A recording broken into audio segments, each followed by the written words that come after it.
music because that means it's tomato time. And I'm here with my favorite people in the world. Well, except for my family, my kids, and all that. But you're practically family anyway. Hello, happy Thursday. My name is Lauren, otherwise known as Mrs. Tomato Head. As this shirt from Inspire Garden Life says, I'm the Mrs. part of the Mr. and Mrs. Tomato Head. And I'm happy to be here with you. This is Lauren's Tomato Awesome Sauce. If it's your first time watching, welcome. Please let us know in the comments. We would love to say hi to you and welcome you with open arms, open hearts, and eagerness to make you like us. Make you, who may be interested in tomatoes, to be like full-blown tomato heads. That's what we do on this show. I am also, I co-run the best community on Facebook, Tomato Lovers Collective and Swap. If you're not a member, please join us, even if you hate Facebook. And hey, who can blame you? There are some great things about Facebook, and our community is one of them.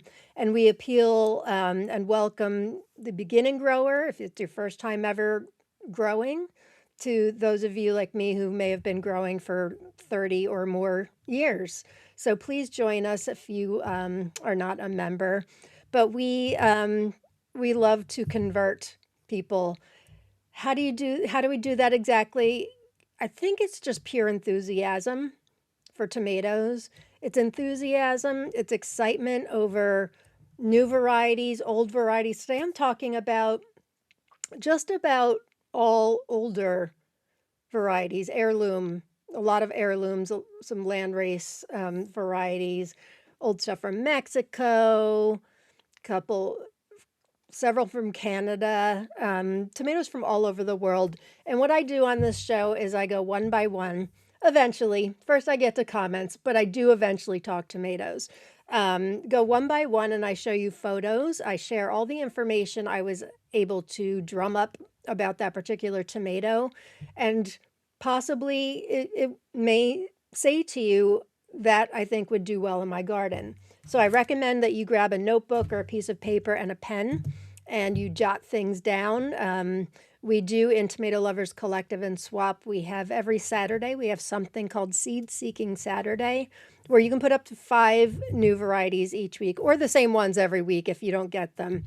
But you can seek 5 varieties, and our very generous community moves heaven and earth to try to find people their varieties. It's truly amazing what our community does. So please join us. I'm just noticing that little baby tomato head here is tipped over.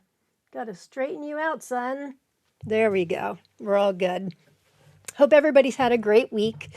Yesterday I started my new tomato tour Wednesdays. I know I had been doing my grow list videos on Wednesdays for the past 4. I did 4 episodes and then I skipped last week. So normally over the summer and all of that, I do tomato tour Tuesdays. And I've said this before, but just in case for those of you that haven't been able to hear that. So Ken Fry from our Pepper Lovers Collective and Swap group, he's one of the moderators. He needed Tuesdays for his pepper show, and we really, really, really wanted a pepper show just like this one. And he's just the guy to do it. He could only do Tuesdays due to his work. I was able to switch it out and do Wednesdays. So now it will be on Wednesdays. And a couple of years ago, I used to do my tomato tours live. The problem is I live out in the boondocks and I have to go on Wi-Fi. I can't come here like on EV Mux and do these beautiful, good quality broadcasts to you. I would be breaking up. Sometimes I'd have to, it would freeze up and I'd have to log on and log back off. It was kind of more trouble than it's worth. So even though I hate doing it pre-recorded, what I do is I pre-record it earlier in the day. And then I upload it and set it as a live premiere. So we all watch it together at the regular time, 4 o'clock Eastern Standard Time. So yesterday was my first one of the year for that. And there's not much of a tomato tour to do from me yet.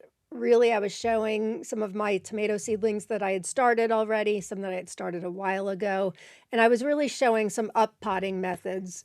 So hopefully you caught that. If not, you can check it out on my YouTube channel.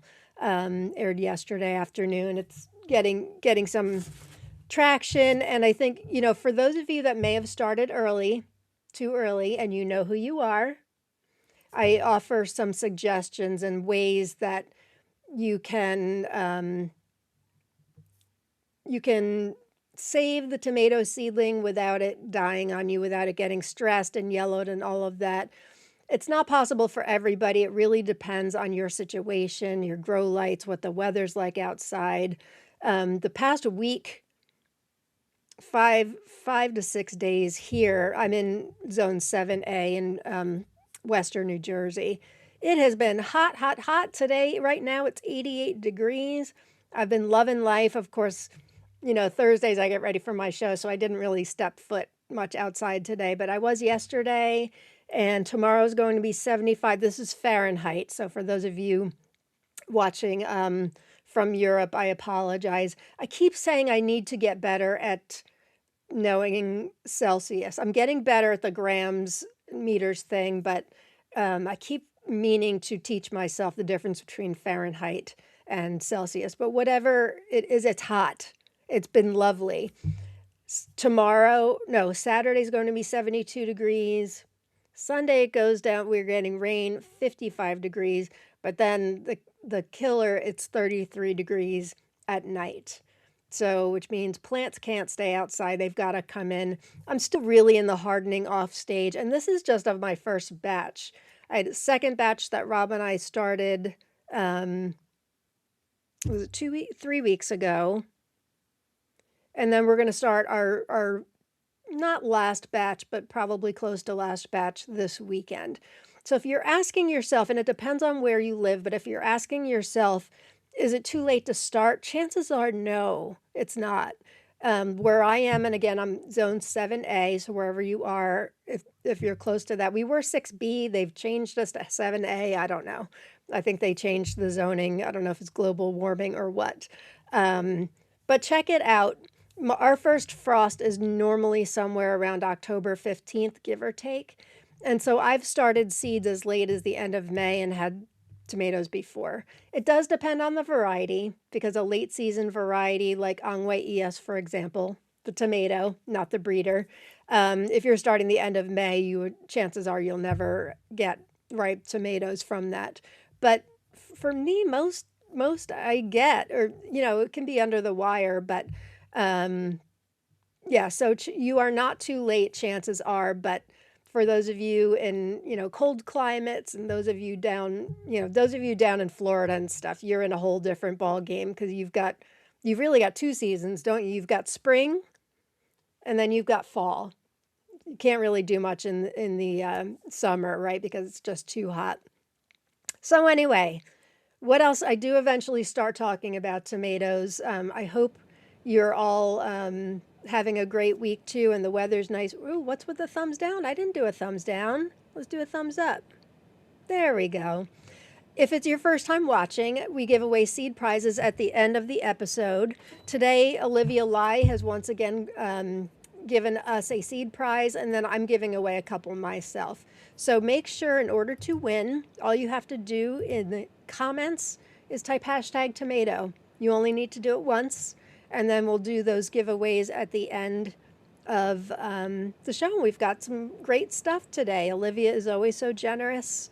Now that she's back from her trip, she normally does every week. And I've got some of the things I'm talking about today, I'm going to be offering for three people. I'm going to be offering a special seed package from me. So type in #tomato. What else do we need to talk about? We need to talk about Carlisle, Pennsylvania. So this is a meetup, our third annual plant. It's really not a seed swap in the spring. Not many people bring their actual seeds. That's more at our tomato tasting in the fall. It's really a plant and seedling swap. People come from, we're getting a fantastic turnout this year. I started, for those of you that are coming, by the way, if you didn't see, I put an announcement in TLC yesterday that it's totally optional, but for those of you that would like to be a member, I've started a chat for anybody that will be attending on May 8th. And people are already exchanging like hotel information and things to do in the area if they're spending the weekend. So it's already a great place to be. So if you missed that announcement, check it out. And all you have to do is let me know and I will add you to the chat. But some people aren't into the big group chats, and believe me, I get it. I often ignore some of the ones that I'm in, even ones I've created myself. I just can't look at them all. But they can be a great source of information. We can, tell each other what we're bringing, perhaps request if, say, you've got an Angwe ES plant that you just can't get to germinate, or it died on you, or you've got the, whatever. You can put it out there, hey, does anybody have an extra? And we can be sure to bring it. Just an example of some of the things we're doing in the chat. Just started yesterday afternoon. But anyway, Carlisle, Pennsylvania, we will be at Letort Park. We've just hired, it's not completely a done deal because I've got to get through the paperwork and the licensing between the food truck and the borough, because it's at a borough town park. But it looks like it's a go ahead with a food truck called Golden Grills, and they've got something for everybody, even we vegans, even if it's just French fries, but I'm asking them if they can do a vegan option for us too. But they've got chicken, they've got burgers, they've got all kinds of things. So that looks like it's a go, so no need to bring your own food. The event is from 12 to 6. We had such a great time last year, and every time we do one of these meetups, it gets bigger and bigger. We will be doing also our tomato tasting and seed swap August 28th. It'll be a full month earlier than last year, which will be good because the tomatoes, September 28th or whatever it was last year, just a little too late. And even my tomatoes that had been good previously in the season, they just weren't very good anymore. So mark your calendars. For those of you that can't be there, Jen and I will be doing a live broadcast. I shouldn't say Jen and I. We will all be doing a live broadcast, at least for 20 minutes or so, just because we realize that those of you in Europe can't make it, and it's crushing, and I don't want to be rubbing this in everybody's faces. I do encourage any of you out there to try to start your own. Start small. You don't need to go through renting a pavilion at a park like we do. Perhaps get a gauge for how many people are in your area that would want to come, and then go from there. We've grown a lot over the past 3 years. And again, we do it in Carlisle, Pennsylvania, because it's exactly 2.5 hours from Jen, and it's exactly 2.5 hours away from me. So we hope that you will be here with us. I hate doing stuff like this, but on kind of a lousy note, because I'm kind of caught between a rock and a hard place. I believe it was last week I shared about an awful customer service I recently had with Belgian vendor Tomato Faifu, who I use I'll be using some of their photos today a lot.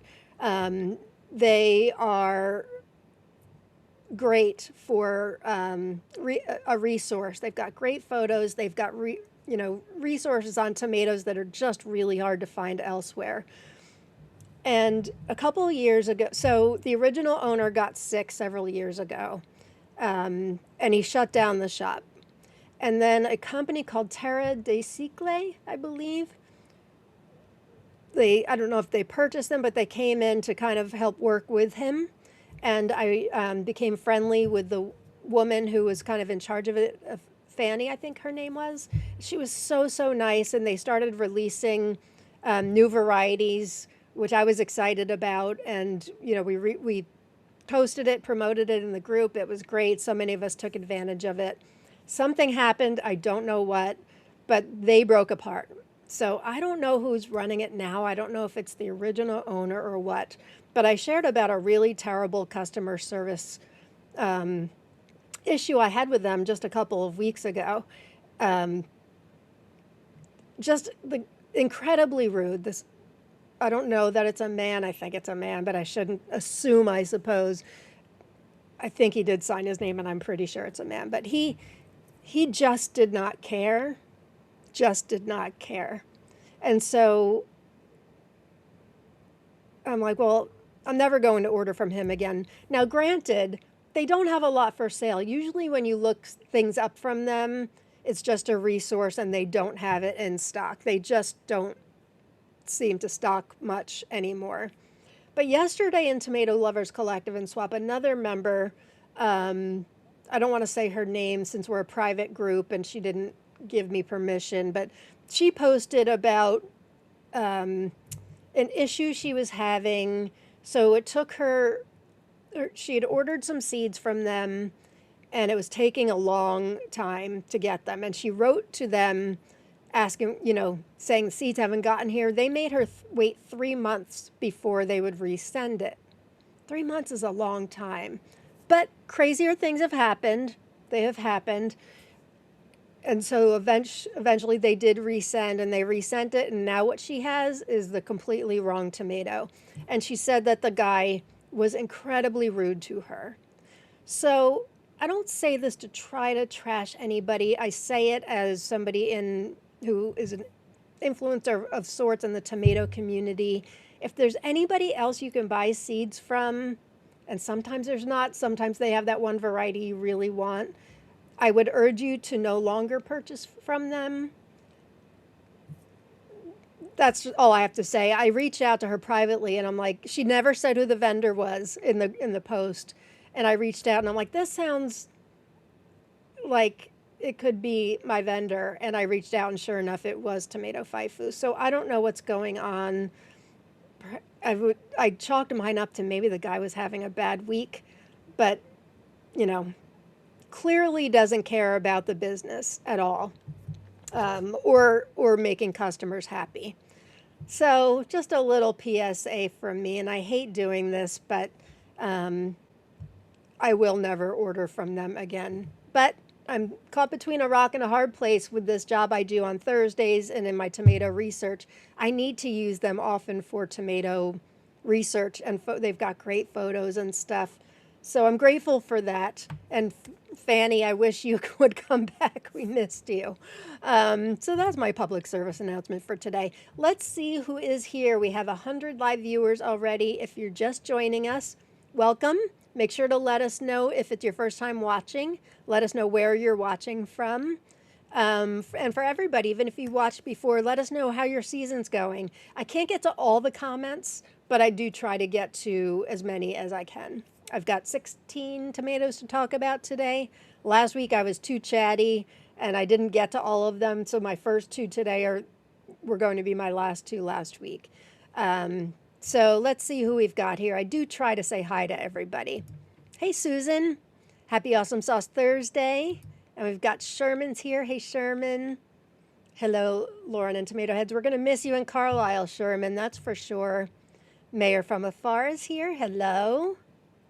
And hey, Teresa. Happy Awesome Sauce Thursday to you. And yes, if you could all please like and subscribe, that would be fantastic. It does help me out a lot. I appreciate it. And Raspberry Crunch. Hi, Tomato Peeps. Hello there. Lisa's here. Hello. And Terry. Thank you guys for watching. It's not lost on me that you take 2 hours out of your day on Thursdays to come and chat tomatoes with us. And I'm very, very grateful for that. You have no idea. I always leave with a great big smile on my face. I love Thursdays. It's my favorite day of the week. It's only focused on this show and learning about tomatoes and creating slides. And then eventually the piece de resistance, talking about them with you guys. If I show a tomato that you guys have grown, then we get instant feedback from people who have grown it. So it's really like you can't pay for like full research on a tomato like you can with this show. And it's been going on, I think, about 3 years. Not quite 3 years, because our group isn't 3 years old, and I'm pretty sure I started it after the group, maybe 2.5 years. I know I've been doing it since 2024, because some of the things I've talked about, I have a date of 2024. By the way, if you don't realize this, I put in the group maybe about 3 to 4 weeks ago. I now have an ongoing list that I used to just keep to myself, and I don't know what I was thinking, but all the varieties I've ever talked about on this show are listed along with the date of the show. So if you go into Tomato Lovers Collective and swap, go into our group guides, I forget which guide it's under, maybe 4 or 5, you will see that list. And then I add everything from today's show will be added on probably tomorrow or later tonight. Who else do we have? Hey, Leslie. Thanks for being here. Scano Angwe, talking about one of his varieties today, which I was surprised I haven't talked about before.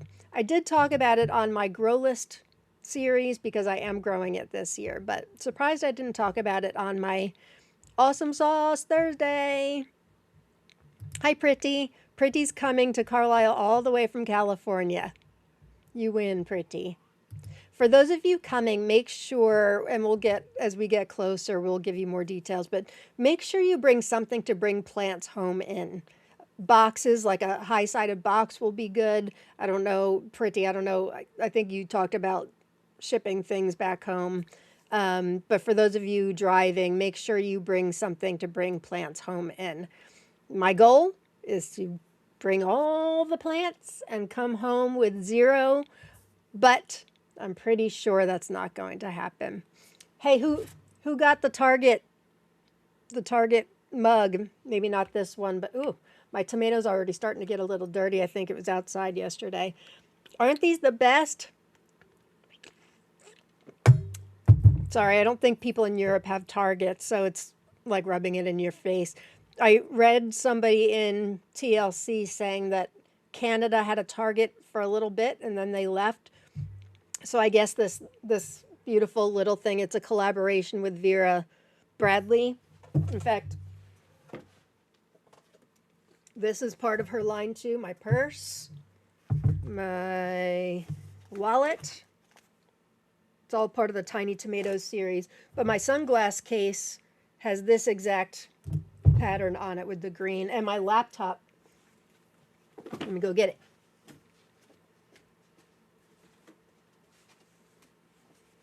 My laptop case. So I went a little crazy. And so Vera Bradley apparently teamed up with Target. And they've got this. They've got like a more of a hydro flask type thing. Is it a coffee mug? I forget what the other thing is. But I'm very, very grateful for that. Who else do we have? Drew's here. Hey, Drew. It's feeling like spring in Pennsylvania. Drew, I was thinking of you I think it was last night, maybe it was this morning, in our Carlisle, the new Carlisle group chat. Somebody was talking about making sure they go to Penn State Creamery. And they're like, oh, people were like, oh, that sounds good. And I'm like, I know what Penn State Creamery is. Ask Drew Wham about Penn State Creamery. For those of you that don't know, it's special homemade ice cream on the offered by Penn State, which is where my son went, and they are famous. They make their own ice cream. They're famous for the peachy, was it peachy paterno, Drew? So I don't know that, did I put you in the chat today? I forget if you asked to be in the chat or not. I think you did. I think I did add you, but I said specifically, ask Drew about Penn State Creamery. SN232, happy Thursday. And Mariah's here. Hello, hello. And Laura's here. Great day to talk tomatoes, isn't it though? Hi, Naray. Happy Thursday to you. Happy Thursday. Who's ready to get their grow list disrupted? Me, which sounds ridiculous, but I swear I do it to myself every week. It's weird because I put together I have a Google, you can't really see it. I have a Google Doc and I have all the things listed with all my information and all of that. And I do read it, but there's something about reading it out loud again where I'm like, ooh, that sounds good.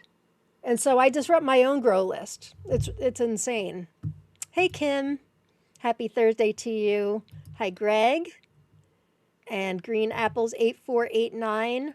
Make sure, for those of you joining us late, make sure you type in hashtag tomato. We've got a couple seed prizes to offer today.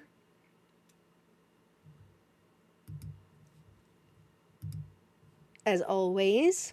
Hi, Mary. Thanks for being here. Hi, Jenny. It's a beautiful day to talk tomatoes. How's everybody's seedlings doing? And if anybody needs positive germination vibes on any one variety, you can add a couple, I guess. Put it out there because we are We are family. I don't know if I have any varieties to sing about today, Akeelia. I'll try to insert some songs where I can. We will give you positive germination vibes. Hi, blah blah. Thanks for being here, and Stephanie and Gary. Hey, Gary. Thanks for joining in, and good morning, Justin, all the way from Australia. And Denise. Hi, Denise. Amy's here. Hey, Amy. Tara Dove. Hello. Hi, everyone. Oof. Enjoying our first rain-free day this week. We haven't had any rain, which has been so nice. But I've got a lot of work to do. I still haven't got my potatoes in. Not tomatoes, potatoes. They should have gone in weeks ago.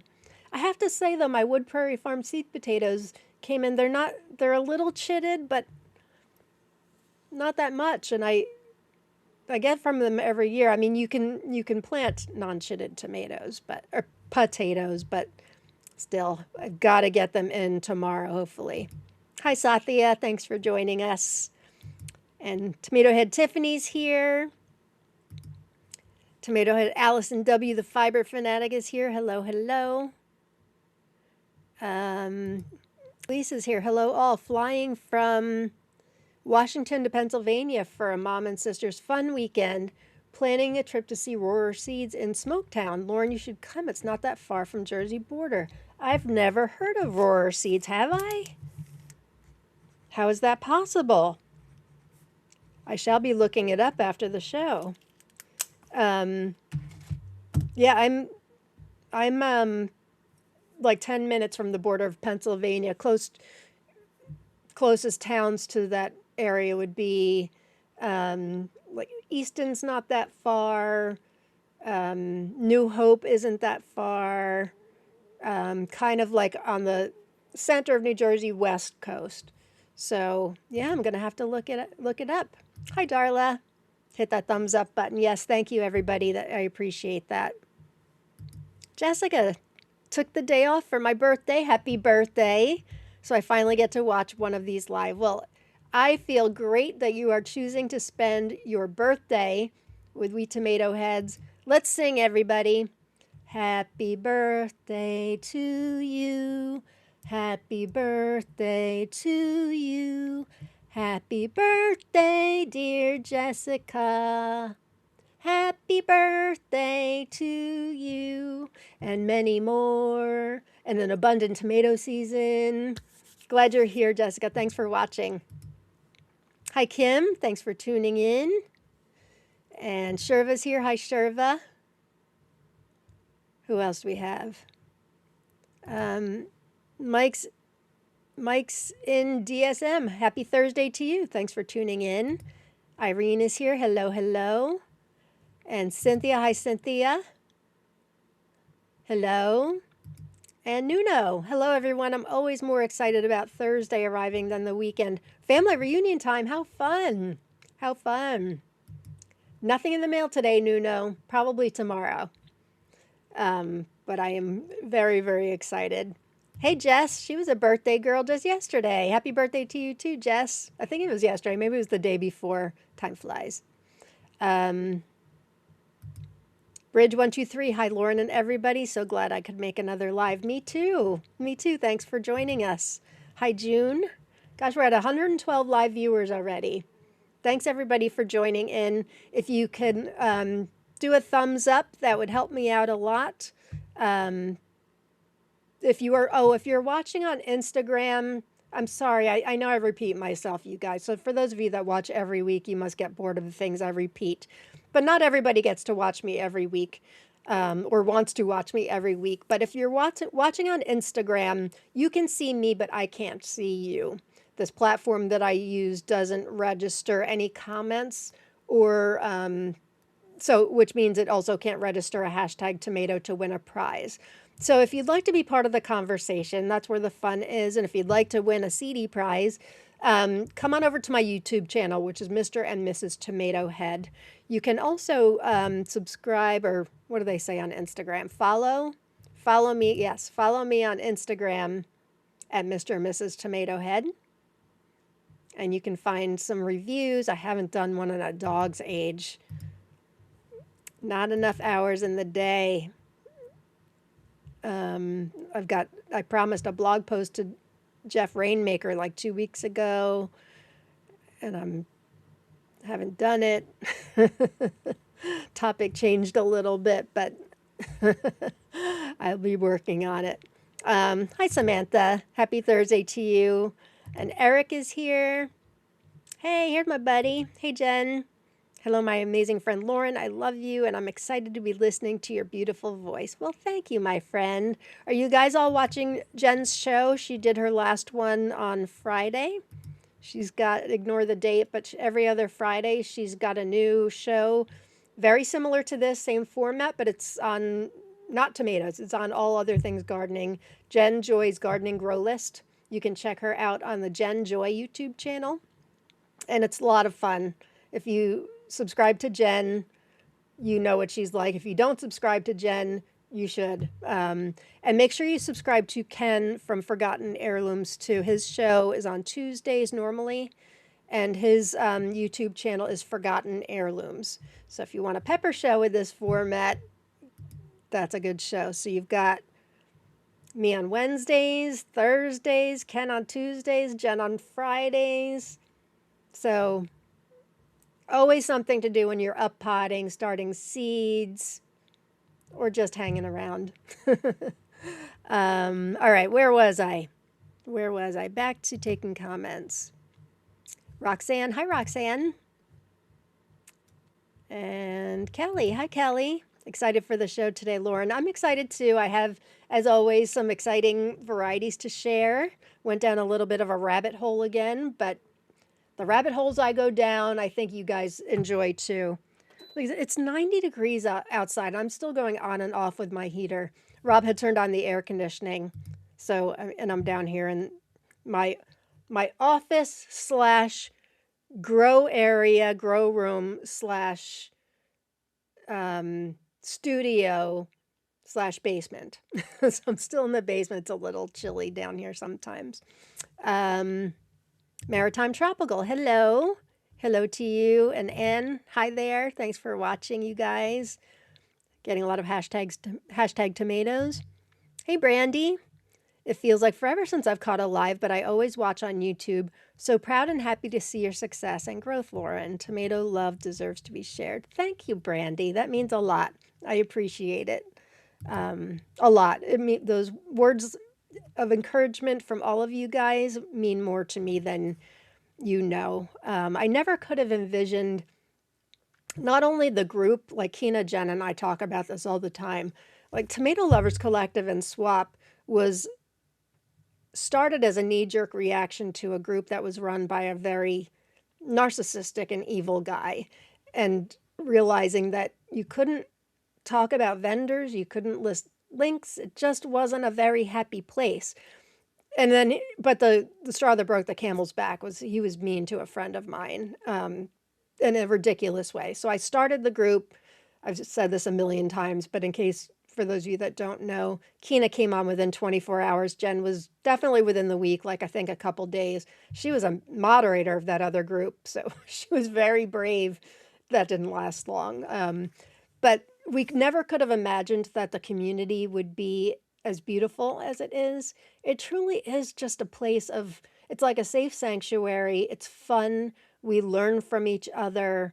We post our photos of our epic fails and our wins, and we share about the tomatoes we love and the tomatoes we don't love. And then this show started from me doing, I think, my 2024 grow list. That's what it was. So I guess it's been a little over 2 years that I've done the show. And then people were really loving it. And I'm like, maybe I can do this a weekly thing. And I never could have imagined that this format would be so successful. So much so that obviously Ken's got one for peppers, Jen's doing one for gardening. Like, it just works. And that's because of you guys. That's because you want to have this conversation with us. It's not us talking at you. It's all of us talking together. And so it's kind of a happy accident, never intended, never expected it to come, be this successful. So thank you all for your kind words and your support. Akelia, before I came on, I saw that you posted the link to the show in our Angway chat. Thank you. Like just little things like that mean a whole lot. I appreciate it. Mary says, since we have some sunshine today, I went to the garden center and treated myself to a few new baby plants. Creeping phlox, creeping thyme, and another variegated lemon thyme. Very nice. Very nice. I got a new plant yesterday, thanks to Akelia, thanks to Gigi, I believe. I'm constantly talking about my favorite basil in the world, African blue basil.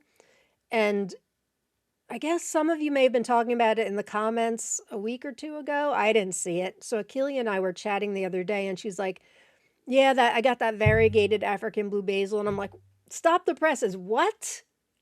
What? Variegated African blue basil? First of all, how is that possible? This variety is sterile. It doesn't go to seed. It's constantly propagated. So it would require a very rare sport. But somebody on Etsy is selling it. What's her name? Ginger's Greenhouse, which I know Jen just did a glowing review of her stuff, and I placed my order before I even asked questions about it. I placed the order for it because I think she only had a couple left. And I got it. I got it yesterday. It was packaged beautifully. And so I asked, I assume her name's Ginger. I asked her, how is this possible? Like, how does this African blue basil that's sterile produce this variegated version? And she said she honestly didn't know, but she provided me with the link of the person that she got it from originally. So Akelia and I've been doing some deep diving, and it very well may be a very, very rare sport that now continues to get propagated. So I got mine yesterday, and lucky me, it had two side shoots. It came with two side shoots, so I already snipped off one and stuck it in water, so I will soon have two plants. And hopefully, I don't know if it'll be time before our Carlisle, but eventually we'll be able to do cuttings and stuff. The leaves look very similar to African blue basil. The taste is very similar to African blue basil. The crosses are a little strange. It's camphor basil and is it blue opal basil? Variegation doesn't occur in any of those, but you just never know what the genetics hold. So I'm keeping an open mind. I did ask Ginger, I'm like, does this have to continually be propagated like African blue basil? And she said yes. So we shall see. It's pretty exciting. So that's my online purchase and excitement for the day, for the week. Hi, Mel. Good evening from Pittsburgh. Great information yesterday. Thank you. I appreciate it. Hope if you're just joining, I did my tomato tour Wednesday. It's going to take me a while to get used to saying Wednesday. Was basically on uppotting. And if you've got seedlings that are just outgrowing their solo cups or whatever, what your options are. And I showed a few. So I'm glad you enjoyed it. Thanks for watching, Mel. Hi, Olivia. Olivia is giving away a wonderful seed prize today. So if you're just joining us, we have 121 live viewers. That's excellent and exciting. Make sure you type in #tomato. And our giveaway tool will pick you up, and we will draw. It's going to be four giveaways today. 1 from Olivia, 3 from me. I'm not going to tell you what mine are because it's going to be varieties that I'm talking about today. Hey, Brianna, happy Thursday to you. Malachi Jen is here, listening while I uppot seedlings. See, that's what I'm talking about.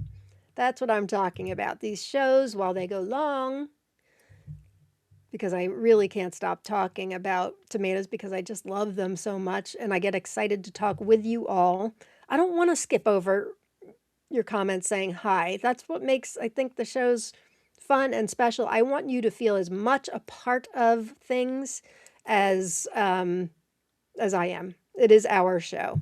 I just kind of run the dashboard here. Hi, Larissa. Let's hope the weather will be great for all your weekend plans. Yes, for all of you. Yes, I hope the weekend, for those of you in my neck of the woods, and I know Mike Williams said the same thing, keep an eye on Sunday, Monday, probably getting frost.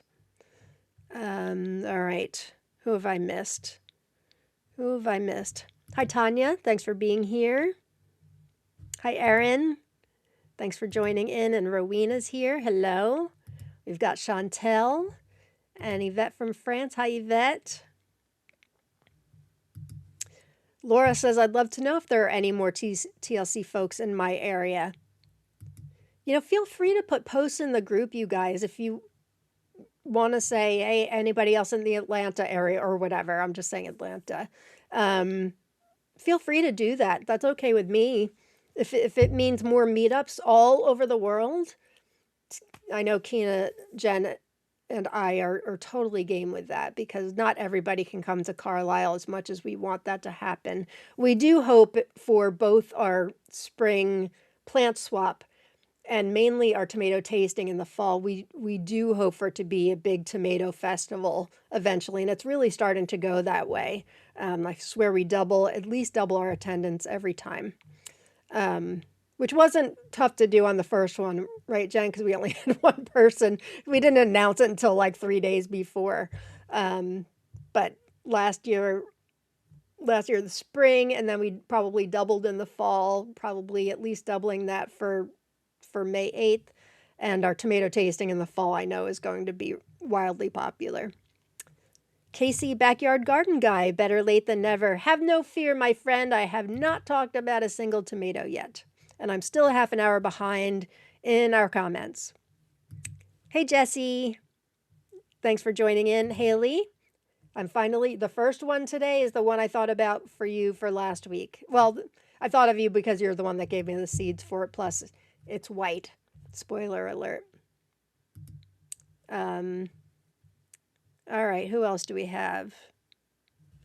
Yeah, Erin, glad you're honest about this company. I hate doing stuff like this, honestly, and it takes a lot from me. I know our vendors work so hard. TLC is all, and us, we are all about promoting vendors. I love vendors. I love tomato seed vendors. I know they make very little money. There are some who are shifty, and there are others who are not. And Tomato Faifu, I think they had their place, and I hate to see them go down this route. But something's going on with them, and it's one thing if it was just me. The guy did know I run a large tomato community also. Not that that should matter, but he also knows I did an unboxing for them a couple of years ago. Didn't care. And again, it shouldn't matter. Every customer's the same. But I more threw that in because I was curious if his tone would change, and it didn't. He just didn't care. So I don't want to see you guys get, screwed over because clearly there's issues there. Hey, your first time watching, Sandy. Sandy Chanel 3596. First time from Ohio. Welcome. Happy to have you. I hope it's not your last time. Happy to have you here. Hey, Fernanda. Popping in briefly at work. Fernanda, I think you won a prize from me last week. Did we get that straightened out? Let me look at my messages.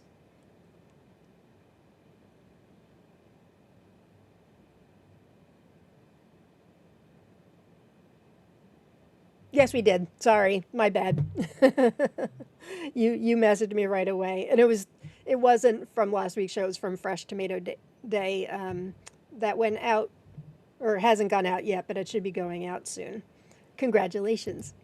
Robin's here. Hey, Robin. Hello from Bavaria. Hello. Thanks for being here. Kim, very happy because my malapine finally germinated. I was starting to give up, but it surprised me this morning. Yay! Not sure why people are having issues with that. I'm not, but again, everybody has different, people are having trouble with Missoura, and mine are popping up in with my latest batch. I keep putting stuff in there thinking what's going on, and my last batch came up in 3 and 4 days. But everybody has their own process, so there's no right and no wrong. I would never claim mine as the right or only. Everybody's got what they love, and I just offer suggestions on what I do, but I don't expect everybody to do it. But I more do it because I want to make sure I'm not giving out bad seeds. So I'm happy to hear that. I'm so excited to hear, for those of you growing malapine, if you love it as much as I did. I've been like aching for this tomato since the end of last season. And production is so great, so much better than Malachite box. Yeah, I can't wait to hear what you guys think about it. Hey, Melissa. Thanks for joining in. And here's Kina. Hey, Kina. Thanks for tuning in. I ordered from Tomato FIFO a few times before. I don't like to deal with unfriendly customer service. I will try to avoid them in the future. Thanks for the warning. Honestly, it wasn't my first time ordering. I had ordered from them in the past and had great customer service. When Fanny was in charge, for sure, like above and beyond. It's just something's going on recently. And I don't know, they even changed their packaging, which tells me that they're not just looking to get rid of the business. So I don't know what's going on. But just a word to the wise. Hi, Gigi. Thanks for being here. Hi, Joyce. And Kelly, yeah, I heard somebody say that in Canada don't have Target anymore. That's too bad. That's too bad. Tiffany got we're back to talking about the mugs, got 2 of them. I got an extra one to give away at Carlisle. For those of you who are joining us, your purse is fabulous. Thank you. I love it too. Hey, Lucas, it's been a while since you've been here, I think. The breeder Lucas Woolman from Austria. Hi there. Peachy Paterno and Death by Chocolate. Those are the two that you need to get at Penn State Creamery. My son lives in Harrisburg, Pennsylvania, which is not far. It's maybe half an hour from Carlisle, and there is a Penn State Creamery there also. So you don't need to go to the Penn State campus and State College, because I believe that's a bit more of a haul, but it is an institution for sure. I was excited to hear that people were making trips just to go to the Penn State Creamery. Gigi. I went to get the Target mug, but they did not have the tomato topper. The topper was stolen. No! That's terrible. Clearly that person's not a tomato head. Clearly it was just a jerk.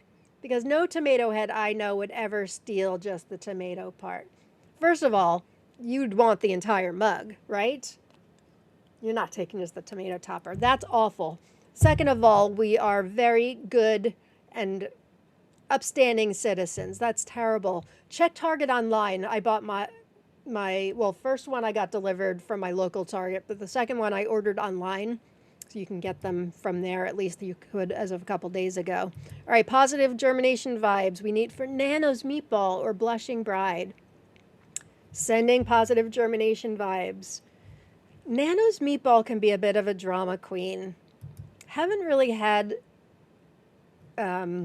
germination issues, although I feel like last year there were some with germination issues, but it is a slow grower, so I'm sending out germination vibes for you for that and Blushing Bride.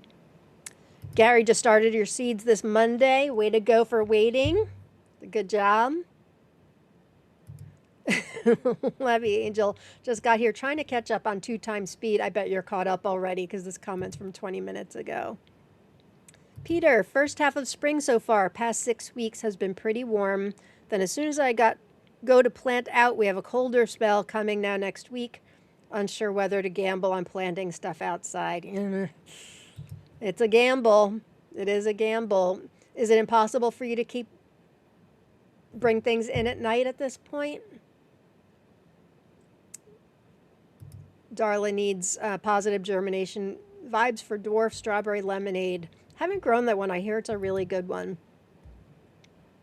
Brandy says, my tomato Target cup was keeping me hydrated this morning as I did some heavy pruning. Got about 50 tomato plants done before my back said no more. Glad you're staying hydrated. What is chitted potatoes? That means when a potato grows eyes out of it. Like if you've ever had potatoes around for a little bit, they develop the eyes. And that's really the start of a plant growing. And ideally you would like them to be a little bit chitted, and these were not really chitted at all. They are a little bit now. First round of tomatoes in the ground, says Teresa, uppotting second set of seedlings today. Sending you good luck for your season. I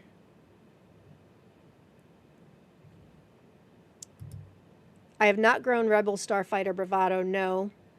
Isn't that a new one this year? Or was that new last year? I don't remember. I have not grown it. So if anybody else has any take on it, please feel free. Oh, Olivia, you have a good singing voice. Your daughter takes after you. That is so sweet. But no, and my daughter would be horrified. Actually, no, she wouldn't be horrified. She's got a voice of an angel. But thank you. I appreciate that. All right, Kina's already weighed in on the Rebel Starfighter Bravado. Hey, Amanda. Listening while up-potting some babies, my happy place. Hey, we have another new viewer today. Hello, first time watching from Toledo, Ohio. Oh my gosh, look at your profile photo. Oh my gosh, if you guys can see it. It's a brain that's made of a tomato and the spinal column made from tomatoes. I think that might be the best profile photo I've ever seen. That's awesome sauce. I love it. I love it. Weather is so manic in Seattle this week. Water spouts yesterday, sunny today. Nervous about putting my tomatoes out in a few weeks. Yeah. Hey, Anthony. My 30th time watching you, Lauren. Did you say you're starting to harden off tomatoes? Also, just don't include TFF name with tomato pictures. TFF. Oh, yeah. I don't want to. I want to give them credit. Tomato Faifu is what he's talking about. Let me clarify about hardening off. This was a first batch that I had started, but not our official batch. These are mainly dwarfs. There were a couple things like the stuff I got out of the National Grin that I thought would take a long time to harden off, or I mean to germinate, and they didn't.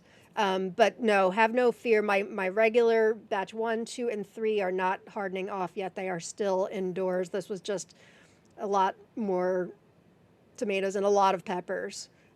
These are far too big for me to be planting in the ground. So they may make it until Carlisle. I don't know.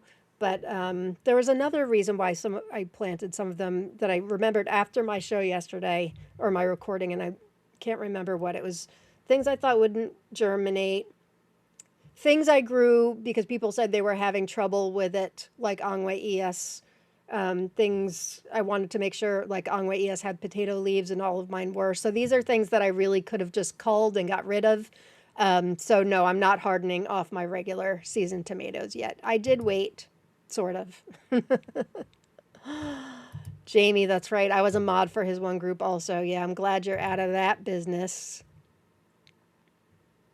My jaw hit the floor in the variegated African blue basil. So gorgeous. You looked it up, right?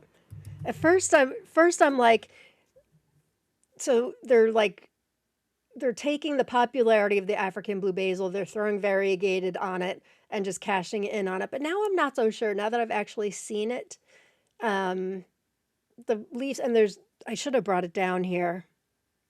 I should have brought the plant down here. Was not thinking. On the underside of the leaves where it's normally full purple, there are purple specks to it. The leaf type is a very similar shape. You know what? I'm going to go get it. Be right back. It's on my kitchen windowsill.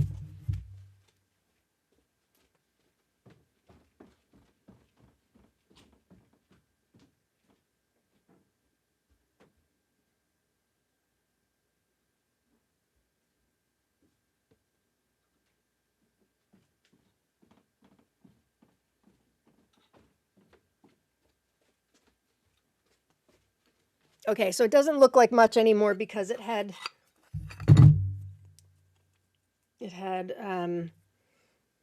another shoot here that I cut off and I stuck in water so I can make 2 plants. But this is what it looks like.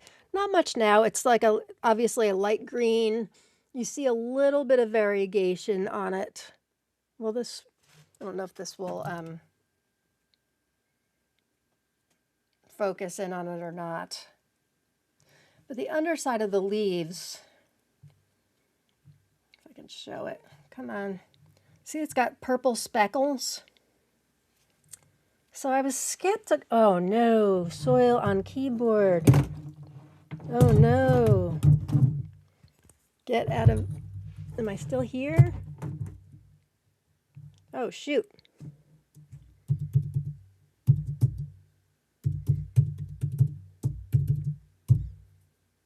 Okay.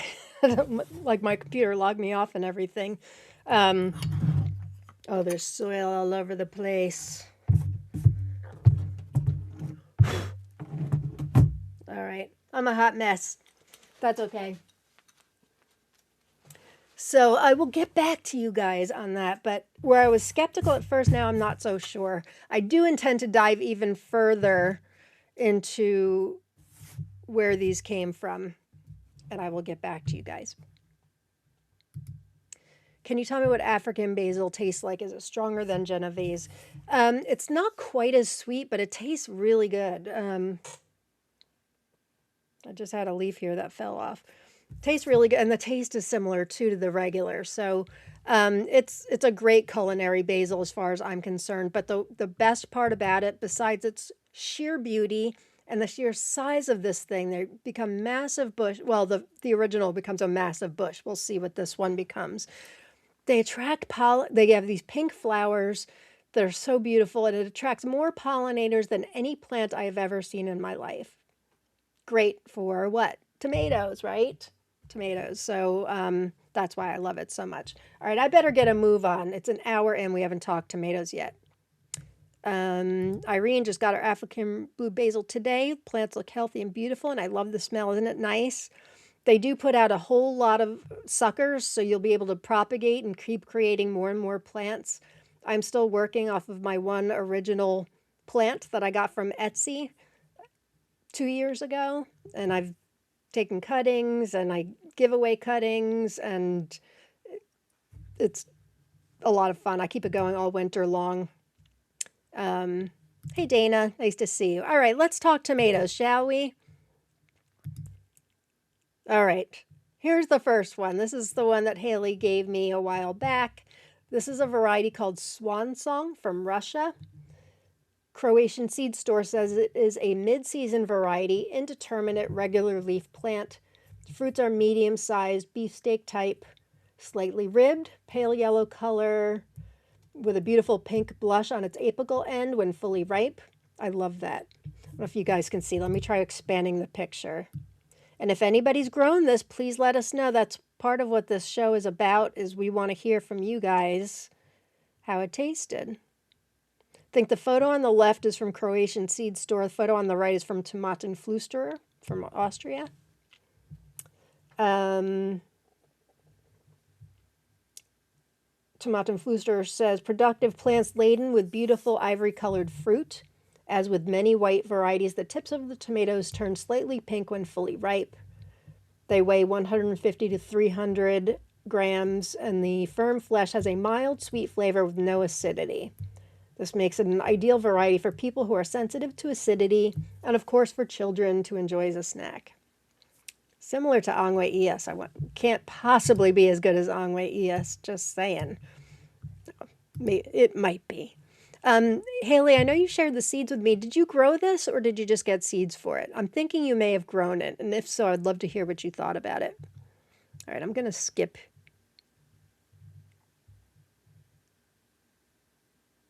Oh, thank you, Tanya. Your kindness and open arms is greatly appreciated. So happy to be a part of this community. I am happy to have you part of this community, too, and thank you for your kind words. Alex, I'm growing like a lot of varieties from you this year. Good. I'm glad to hear it. And I'm growing the 3 that you told me I had to grow. Although I'm not getting germination on yellow potato leaf. Was it yellow cherry potato leaf? But I haven't re-sown it yet. But so far I haven't had germinations not going well. So hopefully, but I will have to re-sow seeds this weekend. Did I see somebody say hi to Ken? I didn't see it, but hi Ken, if you're here. Hi, Malin. Nice to see you. Thanks for joining in. Jennifer, I'm excited to try those up pot grow bags from your video when my solo cups are past their prime. Great idea. You won't be sorry. I'm telling you, you won't be sorry.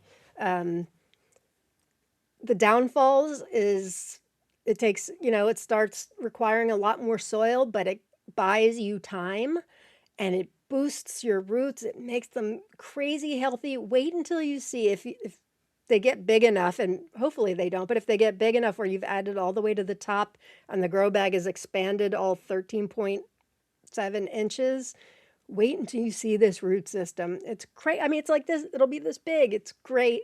So I would love, for any of you that try it, I would love to hear your thoughts on it after you do it. I've had great luck with it, so hopefully you guys too. And I'm glad the tip is appreciated. What size are your bootstrap farmer containers that you use? They are 3 by 3. Let me show you here.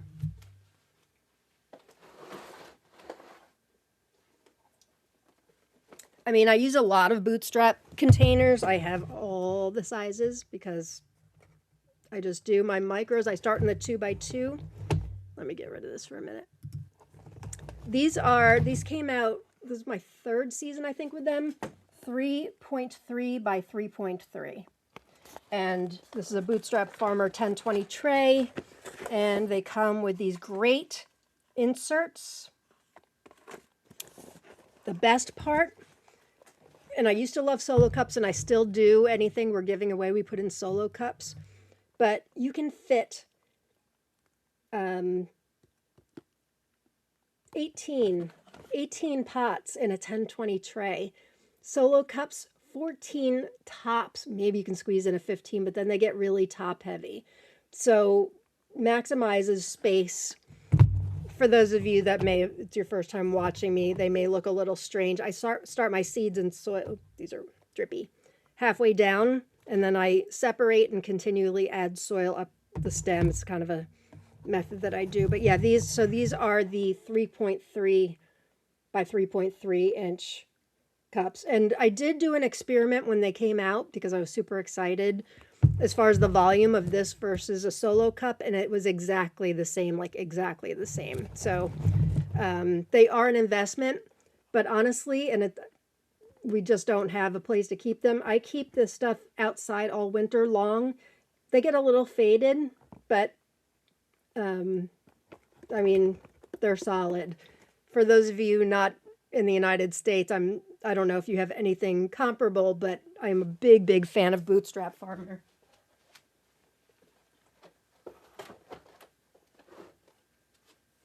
Boy, this show's never going to end with me doing all these field trips to and fro today. Let's get back to tomatoes, shall we? Okay, what else? We know about this? No, we're done. We're done with Swan Song. Oh, I was looking to see if anybody has grown it.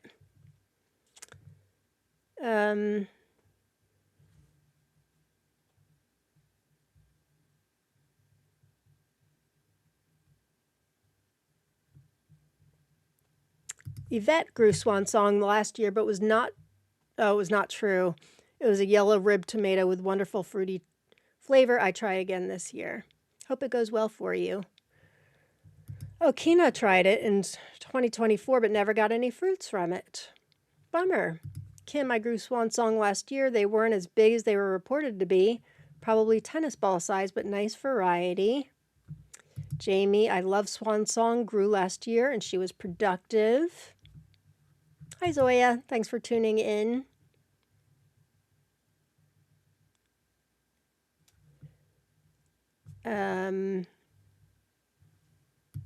I love Bootstrap Farmer. Had all my stuff outside for 5 years, still in good shape. I know.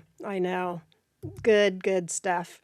They are an investment, but the other trays, and I would get like the heavy dutyest, if that's a word.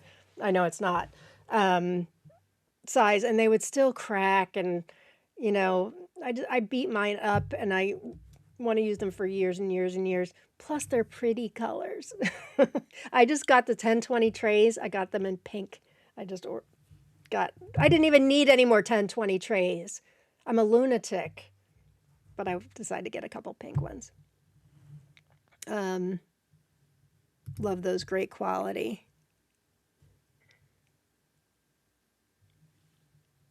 I did hear that that in Canada you have access to it, I thought. Indoor Farmer from Toronto, I think, sells Bootstrap Farmer. Hope they do. They're really great. All right, next one, Dwarf Purple Heartthrob. How have I not talked about this one before? Especially since I've used it in not only a micro cross, but in,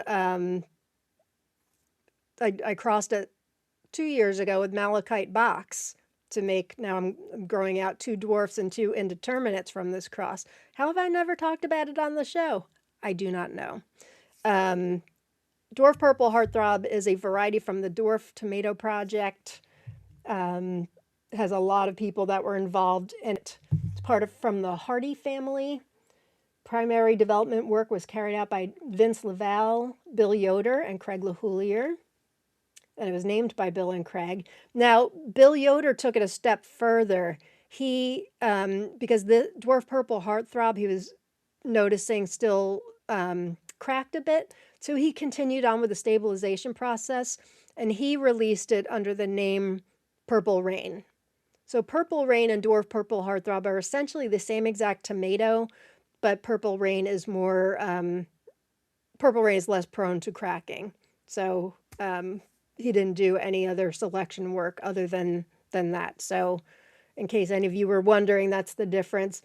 Purple Rain, I know, is also confusing because there's another Purple Rain spelled R-E-I-G-N, which is a completely different tomato. So a bit confusing, but let's talk about Dwarf Purple Heartthrob.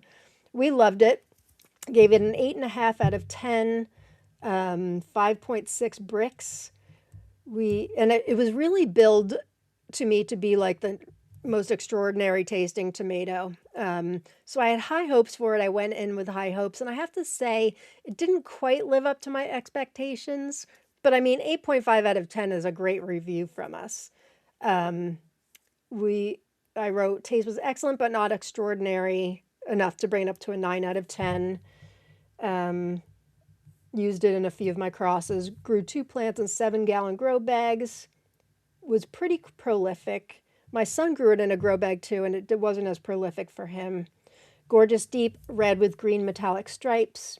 Interior color was fantastic. Let me expand this. You can see the interior. Isn't that beautiful? Look at that green seeds and goo. Beautiful blunt hearts. Nice tanginess with just a hint of sweetness. Delicious umami flavor that was rich and spicy. Flavor lingers on the palate. And I wrote, that's right, I wrote, for me, the skin chewiness prevented it from being at the top of my faves list. Yeah, that isn't always the fault of the variety. Sometimes it's environmental, and so I'm getting that now that it may not be the variety, because Purple Rain, Bill Yoder Purple Rain, did not have chewy skin. It's basically the same variety. I'm guessing it was just maybe an environment, wherever it was placed or whatever.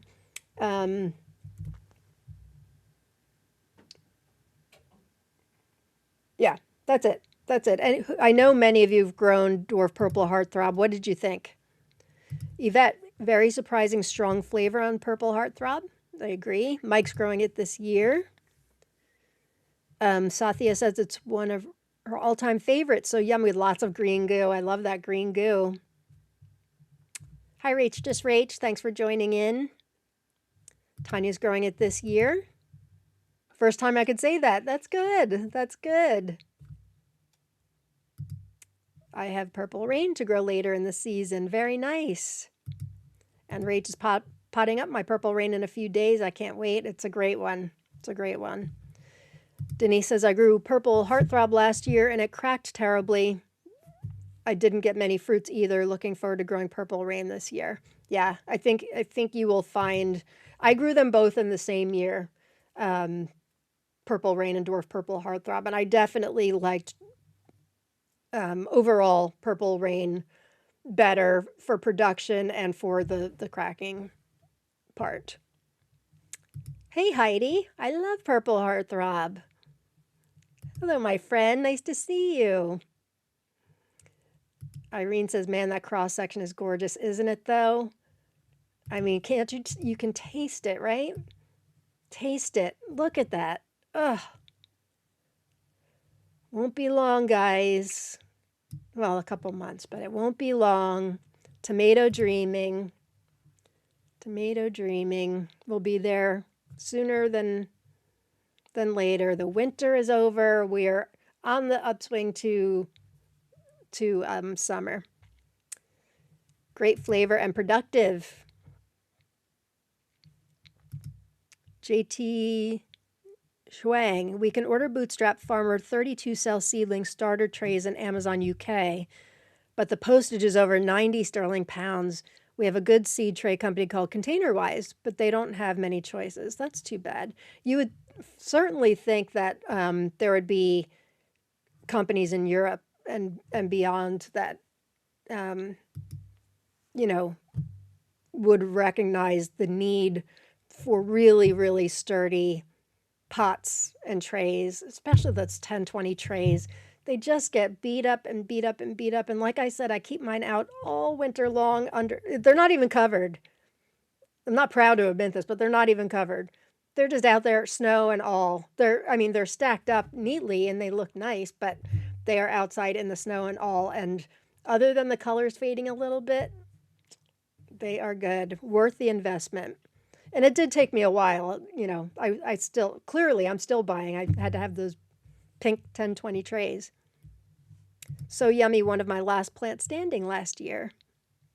Tomato dreaming, tomato drooling. I know, I was trying to think of a song. I was bobbing back and forth thinking I could break into song with something like California Dreaming, but it wasn't working.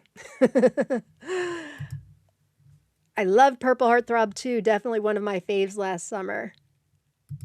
Thanks for joining us. Nice to see you. Okay, here's where I went down a rabbit hole. I'm sure many of you who've been around the tomato world for a while have at least heard of Elsa Craig. This is a very old heirloom from Scotland. Kim Wallace, how often do we talk about tomatoes from Scotland? Not often. Bred by Alan Balch. This is a genetic, I don't know what to call it, masterpiece. It is used in so many crosses and was part of an entire breeding program that it's a little mind-boggling. And I'm going to show you why in a minute. But let me tell you about the tomato itself. This tomato has its own Wikipedia page. Elsa Craig, originally called Belch's Elsa Craig, is a medium-sized red variety of tomato. It was first bred in 1908 by nurseryman Alan Balch of Girvan, Scotland, as a cross between the varieties Balch's Philbasket and Carter's Sunrise, and was introduced to market by Alexander and Brown in 1912. It was named after the island Elsa Craig, visible from Balch's nursery in Girvan. It is known for its excellent flavor, although it's susceptible to the condition greenback, where the fruit ripens unevenly. The variety Craigella is a greenback-resistant selection of Elsa Craig, bred by L.A. Darby of Glasshouse Crops Research Institute in Littlehampton and released to commerce in 1963. I'm going to get back to that company from the UK in a minute. Other crosses from this were Tigerella and Craigella. The variety was also widely used in breeding greenhouse tomatoes in the United States, being a parent of varieties such as Michigan State Forcing. So apparently for breeders, it's kind of like the gold, or at least it was back when, the gold standard in what they were looking for in a tomato to do breeding projects with. Good flavor, reliable, early to ripen, yes, early yield. I read something that called it the lab mouse of tomatoes. It's a good baseline variety, easy to work with, and breeders would back cross it with all kinds of mutations and what's the word I'm looking for? Mutations and recessive genes to try to see what they get. So let me show you a little document I had found from, I think it's from 1978. What does that say there? 1977. Isogenic lines of the tomato Elsa Craig. It's a multi-page document, but this picture over to the right, which I know it's old and doesn't show a whole lot, shows you examples of different mutation lines that were all bred with the one Elsa Craig and what you're getting with leaf types. This document is really, really cool. If anybody's interested in the link, private message me on Facebook and I will send it to you. But so I've never grown this. Have any of you grown Elsa Craig before? Or Craigella? There's a company from the UK called Garden Focused. They say, as far as taste goes, this variety is still the one which many gardeners compare against for measuring how tasty a tomato is. Elsa Craig has just the right balance of sweetness and acidity combined with deep tomato flavor. There are few, if any, tomatoes which can match Elsa Craig when it comes to taste. Texture is good for salads and just firm enough to make them excellent for slicing and serving on burgers and in sandwiches. Apparently it doesn't transport well, which is why it was never marketed in markets and things like that.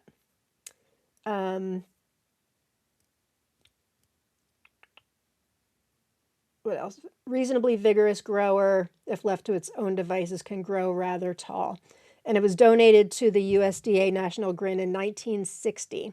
There's also an Elsa Craig Yellow, which came out of Hungary, and I think that was 5 years later. I don't have it written down here, but I think that's what I read. So has anybody grown Elsa Craig? And if so, I want to hear it. Greg needs to get that one on my list. I know that's what I'm thinking too. Hi, Linda. Thanks for tuning in. Make sure you guys put in hashtag tomato in the comments. We've got some seed prizes to give away. Hey, Julia. I made it. Kelly, I'm growing Elsa Craig. I think Elsa Craig is where curling stone comes from. I think a lot of things come from, if there's Tigerella, there's Tangella also came from here. And there's going to be another one I talk about after this, which I talked about a couple of years ago, but I thought I would bring it up again now. Oh, Kim just said it. There's a variety called Scotland Yellow, sometimes referred to as yellow Elsa Craig. Yeah, the yellow Elsa Craig, I looked on Tatiana's tomato base. They hated it. There wasn't much information, and it just said something like, I won't be growing it again or something like that. Have you grown either, Kim, the regular or the yellow? Evelina, I grew Elsa Craig many years ago. I remember it being productive with a deep tomato flavor. You don't help. You do help, Evelina, but you also don't help because you make me want to grow things. Elsa Craig is in every shop supermarket here. I've never grown it. Interesting. So it is in your markets. Interesting, because the info I was getting was saying that it's got very thin skin, so it must they must not pile it on top of each other or whatever. So obviously you've tasted it then. And I understand why you've never grown it. If it was something like very American that you can find all over, I'm not sure I would have grown it either. Elsa Craig is a cold hardy variety. Peter, back to Purple Rain. It's been planted in my polytunnel for a few weeks now. I cannot wait to harvest some. I think you'll be in for a treat. All right. So that transitions us into something that I found from a vendor a couple of years ago that I must not have talked about on this show. I must have talked about it on another show. It's called Keith's Asa Gold Leaf. It's from this vendor from Pennsylvania here in the United States called Hayfield, and it's got an interesting story to it. They say, many of my most precious plants came to me from generous fellow gardeners, and that's the case with this beauty. I received it last winter, so this information's from a couple of years ago. Received it last winter from a customer who had been growing the classic heirloom tomato, Elsa Craig, and found some gold-leaved seedlings among the usual green ones. He's been saving seeds from the colorful plants for a number of years and shared some with me. Let me show you the next slide and expand this. See these seedlings? I'll talk more about them in a minute, but you can see there's all kinds of different colored seedlings. He's been saving seeds from the colorful plants for a number of years and shared some with me. When I sprouted them, a couple were bright yellow, a couple were greenish yellow, and a couple were solid green. Normally I'd keep only the brightest seedlings, but luckily I kept the greenish yellow ones too, as the brightest ones died soon after I potted them up. The greenish yellow ones turned a bright, clear yellow in the garden and kept that color through the growing season. Not scorching here even in all-day sun. Trusses of rounded, red, flavorful fruit started ripening in mid-July and continued into October. The whole plant was a knockout in the garden and so productive, definitely not just a novelty. If you appreciate plants that are both ornamental and edible, I think you'll enjoy Keith's Ailsa Gold Leaf as much as I do. So I imagine it could be very interesting to use in breeding new varieties too. And it says growing tips. As I mentioned in the description of this variety, and I'm going to put this slide back,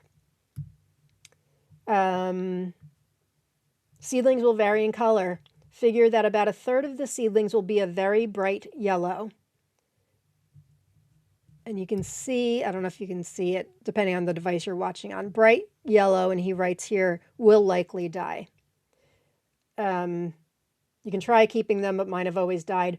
About a third of the seedlings will be plain green. Give these away or discard them. And about a third of the seedlings will be greenish yellow seed leaves. These are the ones you definitely want to keep. So they've got a whole diagram on their site. If you're interested in trying this out, I'll give you the link. They don't sell a whole lot of tomatoes. This may be one of the only ones. And last I checked earlier today, they had two packs left of this. Be great for any collector or for anybody looking to grow something unique. I'm putting this in the comments right now. It's at hayfield.com, HAYEFIELD.com. And I just put the direct link in the comments. They had 2 packs left a couple hours ago. JT says, I grew Elsa Craig many years ago, but I didn't quite like the flavor, a bit too sour for me, and it's not blight resistant. I didn't grow it again. Okay, good to know. We need all the feedback we can get. And that's where everybody decides, you know, how and whether or not we want to grow something. It's by listening to each other. That's what our community does. Elsa Craig is going on my in search of list. Love that it's cold hardy. Missy says, I've grown Elsa Craig and Scotland Yellow. They did great until the heat hit. Yeah. Eric is growing it this year. I assume the regular Elsa Craig, you mean. Bye, Kina. Good night. All right, moving on. No more Elsa Craig. Coborg, one from Canada. I've had these seeds for a while, but I've never talked about it before. This information's from a site called Franken Farm. This endangered heirloom tomato was grown in partnership with Seeds of Diversity as part of their 2024 community seed grow out. The incredibly sturdy plants produce beautiful, bright red tomatoes with gentle ridging and yellow shoulders.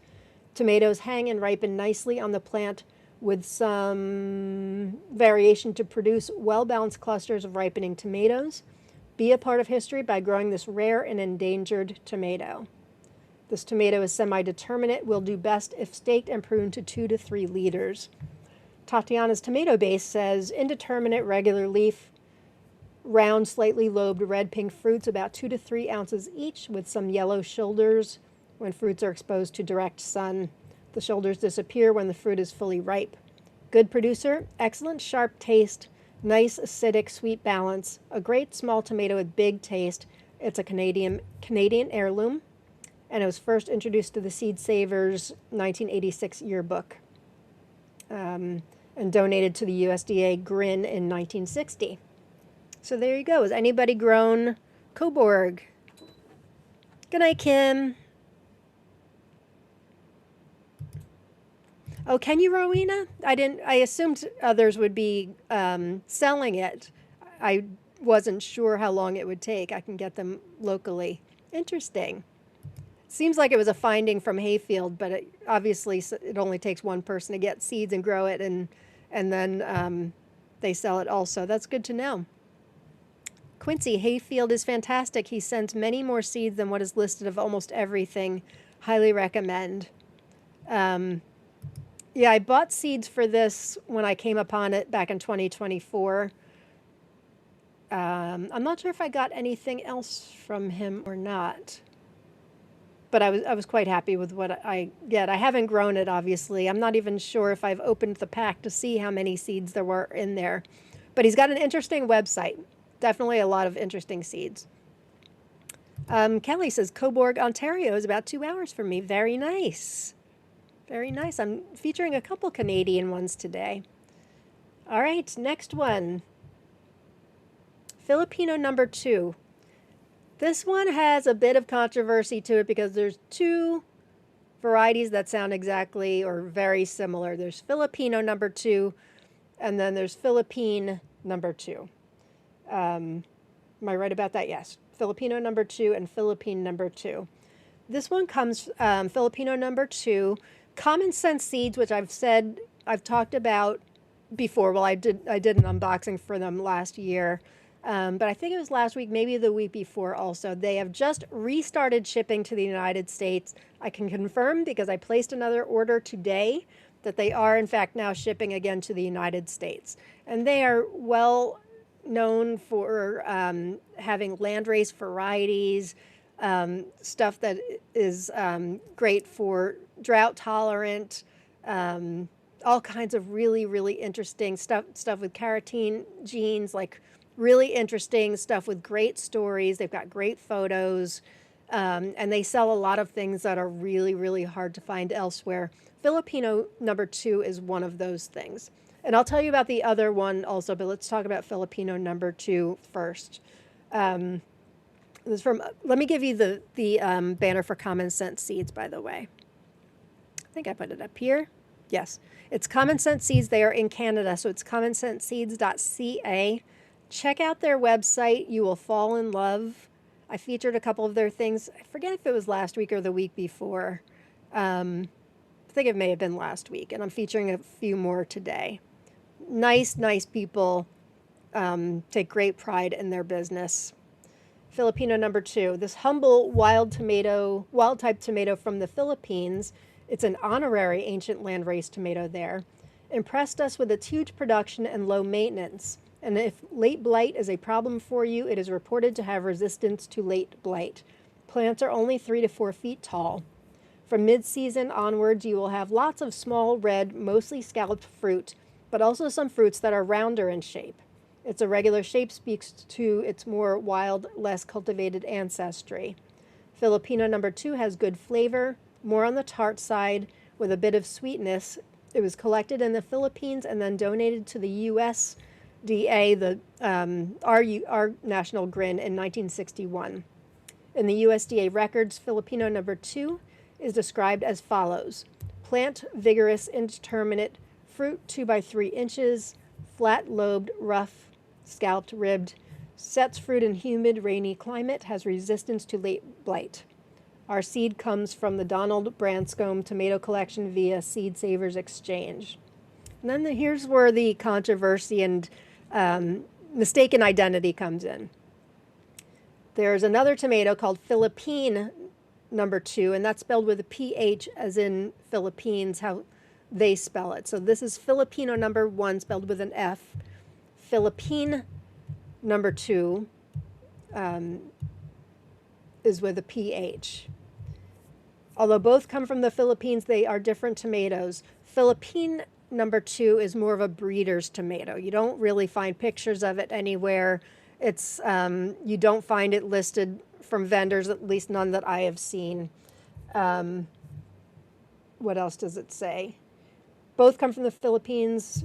Philippine number 2 was collected earlier in 1949 by Simon Barbadillo and then donated to the USDA, and is believed to be the varieties that was responsible for the GF green, which is the green flesh green that gave rise to many of the black, purple, and brown and green tomato lines. So that's exciting. So that is Philippine number 2. This is Filipino number 2. So most of what you're going to see from vendors, and not even many, I don't see Filipino number 2 at many vendors at all. But if you Google this variety, Common Sense Seeds comes up, and I did see somebody was looking for it in Seed Seeking Saturday not too long ago. So, but Philippine #2, for those of you who are deep into breeding, perhaps you have seeds for that, or plant germoplasm, and you are familiar with that. Common Sense Seeds says that they have both, but they say it's in their collection. I can't find that they sell both, that they just have Filipino #2.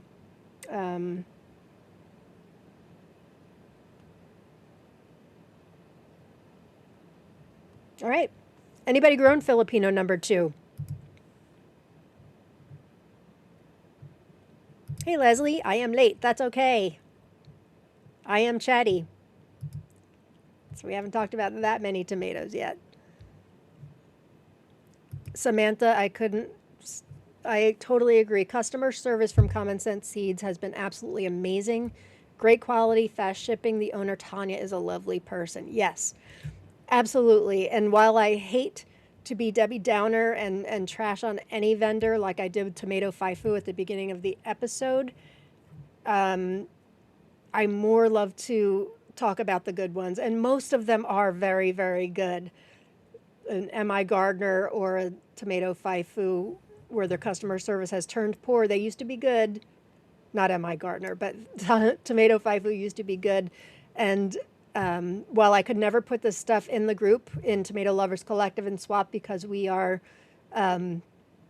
against any drama of any kind, I do feel like I can use my voice to just warn people. And so, but I agree, Common Sense Seeds, really, really nice people, take great pride in their business, great customer service. I want both of them. Believe you me, I want Philippine #2 too.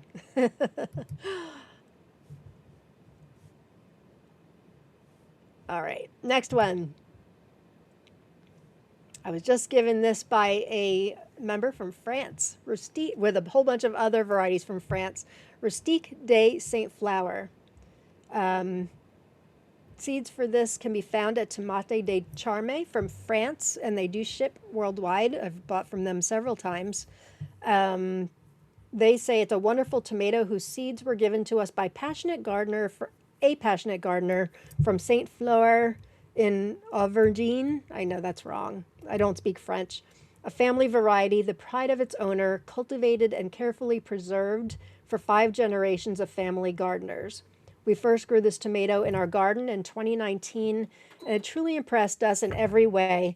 Taste, productivity, ease of cultivation, resistance to disease and weather conditions, and of course, its beauty and impressive size.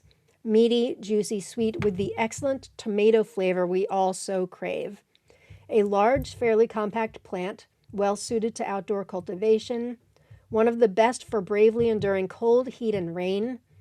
Tomatenflüsterer in Austria says, St. Flour is a French commune located in the Cantal department in the Auvergne-Rhône-Alpes region. This family variety has been cultivated for 5 generations. What else do they say?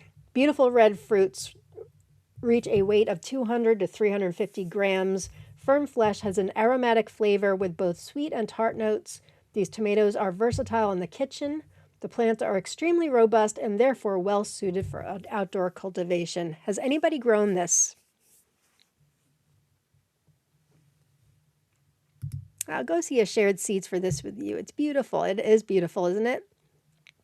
These look gorgeous. I love a ruffled tomato. I know. Me too. Sounds like my kind of tomato. Good question, Peter. You have a good question for me every single week. Do you ever let self-seeded tomatoes from last season's crop come up to see what they produce, or does your winter get so cold it kills the seeds? No, my winter does not get so cold that it kills the seeds. I do get a lot of volunteer tomatoes. For a couple of years in there, we used to let them go. It was almost always coyote, which is our favorite cherry. This variety, I call it a hoe because it's got an exerted stigma. It crosses with everything, and it's like it pops up everywhere. I am always so tempted to let tomatoes, like landrace, in my garden. Things pop up all the time. Tomatoes that perhaps I let fall on the ground. That end of season, like I can't be bothered anymore with the some of the stuff that's like rotted on the vine. Not a lot. I don't waste a lot of tomatoes, mind you. I make a lot of sauce, a lot of tomato crack, um, whole and but I do, there's definitely things that fall on the ground. I just don't anymore. Everything's so plotted out in my beds and all of that. I wish I had unlimited farmland where I could just let stuff come up. Um, but I don't. But that's a good question. We did for a couple of years with coyote, and we got a couple coyote crosses out of it that I was stabilizing for a while. Now they're kind of on hold as I stabilize other things. The site, I actually think I have the link for Rustik de St flower. It's Tomate de Charme. Yep, I do have the direct link. I've ordered from them a number of times. I really like them as well. They're from France. They ship to the United States just fine. I assume they ship many other places in the world as well. And here you go. Just put it in the comments. Hey, Harley. Have to watch the replay. Yeah, I'm never gonna get through these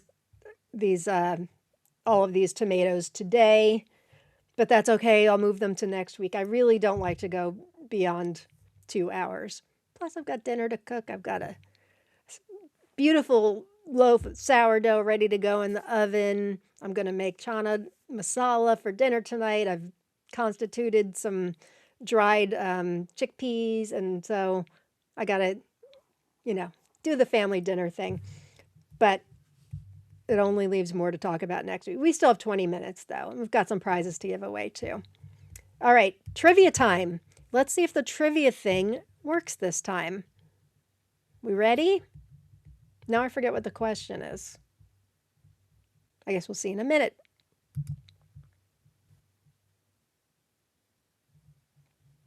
Where is it? Where's the trivia? Here it is. All right. This is really good follow-up and unintentional follow-up to that last question by Peter. Now, these are general statistics, but why am I so tiny? There we go. It's a very general question, but I think it's an important question for people to understand. What is the general risk of cross-pollination by bees in a typical, using that in quotes, typical home grower's tomato garden? What is the risk of cross-pollination by bees? A, 1 to 5%, B, about 10 to 20%, C, about 25 to 50%, or D, about 30 to 50%. There are a lot of factors here, but I'm talking in general terms. So to answer, type hashtag and then the letter of the answer you want. So if you, or no, is it answer A? Now I'm forgetting. Just put in hashtag answer A, hashtag answer B. Try that. We'll see if it works. We'll see if it works. All right, go everybody. What is the risk of cross-pollination by bees in a typical home grower's tomato garden? Are we considered typical? It depends on who you are, but I'm just talking generally. Let's see what some of these answers are.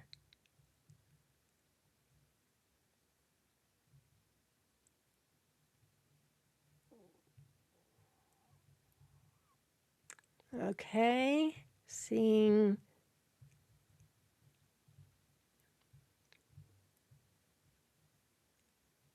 lots of correct answers. We'll give it another minute or so. I just want to specify there are a lot of factors, and I'll get into them after I reveal the answer. Do we need music for this? Do I have a little sound clip or anything? No. Don't we have some fun music? No, this This video game music. Oh, that's good. Get in your answers, everybody. What is the risk of cross-pollination by bees in a typical home grower's tomato garden? 1 to 5%, 10 to 20%, 25 to 50%, 30 to 50%. All right, that's enough time, right? Let's see. Generally, everybody's getting it right because there's a fine line, but okay.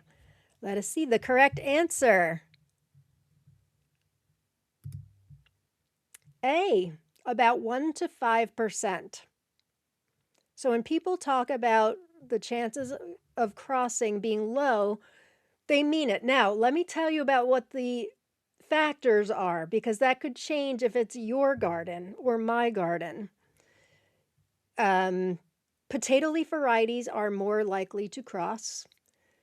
If you are growing a lot of different tomatoes in a small space, that's factor. If you've got something like African blue basil, which may have a lot of pollinator activity around it, that could be a factor. What else? I wrote down a whole list of things that are factors here. Things with exerted stigmas, like I just mentioned, coyote.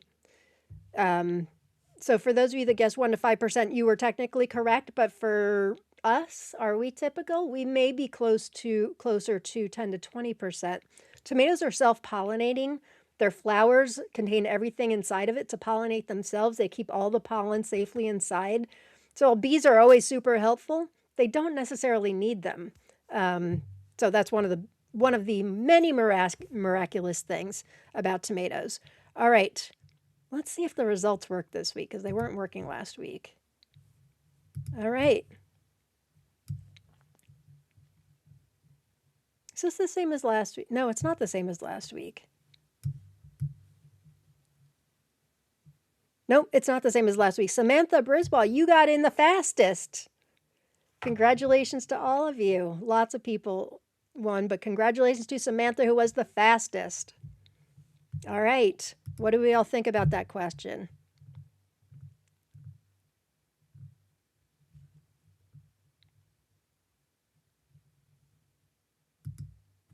Is it higher for heirlooms versus hybrids? I don't believe so, no. Not that I've ever heard. Thanks, Heidi. Love this trivia, Lauren. I started it a couple weeks ago. And we're having a lot of fun with it, so thank you. Heidi, do you have an answer? Heirlooms versus hybrids, it doesn't make a difference. Am I right? All right. Back to tomatoes. Can't imagine why it would make a difference. Unless it's got, exerted stigma or potato leaf. That would make it have a difference. But as far as heirloom versus hybrid, I can't imagine it would make a difference. I keep bees. That's a factor. Yeah. Oh, Haley, you must be very behind. Excuse me. I did grow Swan Song. I liked it, but out of the white ones, I wouldn't say it's at the top. I would still grow it again, though. It was literally the most productive plant. That's good to know. Very interesting. I, too, love it. I'm so glad. Breaks up the show a little bit, right? All right, next one. I have another one that you can get from Common Sense Seeds, Graffiti Pink. This one comes from Russia, bred by Denis Derentiev, who's actually Ukrainian, but the variety comes from Russia. Common Sense Seeds says Graffiti Pink has beautiful candy pink cherry tomatoes with gold stripes. I've also seen other sites have them with green stripes instead of gold. They are sweet and tangy and early and productive. The plump golf ball sized fruits are produced early summer, right up until the first frost on healthy 3 to 4 foot plants. A fabulous creation from Ukrainian breeder Denis Terentiev that does really well in short season gardens. By the way, from Common Sense Seeds, gang, they are in Canada, so they have a lot of things that do well in northern climates or short seasons. So if you fall into that, you definitely want to check them out. I'll put up their website again. It's commonsenseseeds.ca. I'm thrilled they are now shipping to the United States again. Tanya, if you're watching, thank you, thank you, thank you. I hope that you guys take advantage. Their packaging is great. The information, their website's beautiful. They really do a lot of work looking into the history of varieties too, which I also very much respect and honor. 123 Seeds says attractive cherry tomato variety. Size of a ping pong ball. What else? Small size, lots of delicious, juicy, fruity, aromatic, and firm flesh. Flavors a good balance between sweet and sour, leaning towards sweet. They are very suitable as a snack or substitute for sweets. Due to its beautiful and unique appearance and exceptionally delicious taste, cherry tomato Graffiti Pink is highly recommended for anyone who loves tomatoes. Medium, early, and very productive. All right. Has anybody grown Graffiti Pink? Yeah, I didn't think so. Thanks, Heidi. Heirlooms versus hybrid, doesn't matter. Bees like them all. Heidi, I don't know if you caught my show last week. Did you see the new stuff that Burpee has come out with? Direct seed tomatoes? Seeds that can be direct seeded right in your garden and still produce like big and cherry tomatoes in that season. Could be a game changer for a lot of people. And Misty Carter gave away some seeds for those last week. I love when things like that come out because I love to see as many people as possible take advantage of not only growing gardens, of course, and you can certainly buy plant, but the feeling of growing something from seed. And I know I'm preaching to the choir here, but you guys know it's there's nothing like it. You see a plant like all the seedlings I've got over there, these little seedlings that are going to be big and massive and providing us with delicious tomatoes in a couple months. Grew every single one of those from one little seed. One little seed means hope. So for people that don't have the resources or the space inside or, heat mass, grow lights or whatever, that they can take seeds from Burpee and put them in the ground and be able to experience that thing from seed, I just find it fantastic. Really excited that Burpee came out with those. I won't be growing any since I do have the means to. With heat mats, we've got more grow lights. I swear, we have so many grow lights. Our neighbors, they must see the glow through the windows and think we're growing something else, I must tell you. And my postman delivering all these grow lights all the time is probably like, yeah, those Zaleskis know what they're growing. But alas, no, it's tomatoes and peppers, mainly tomatoes.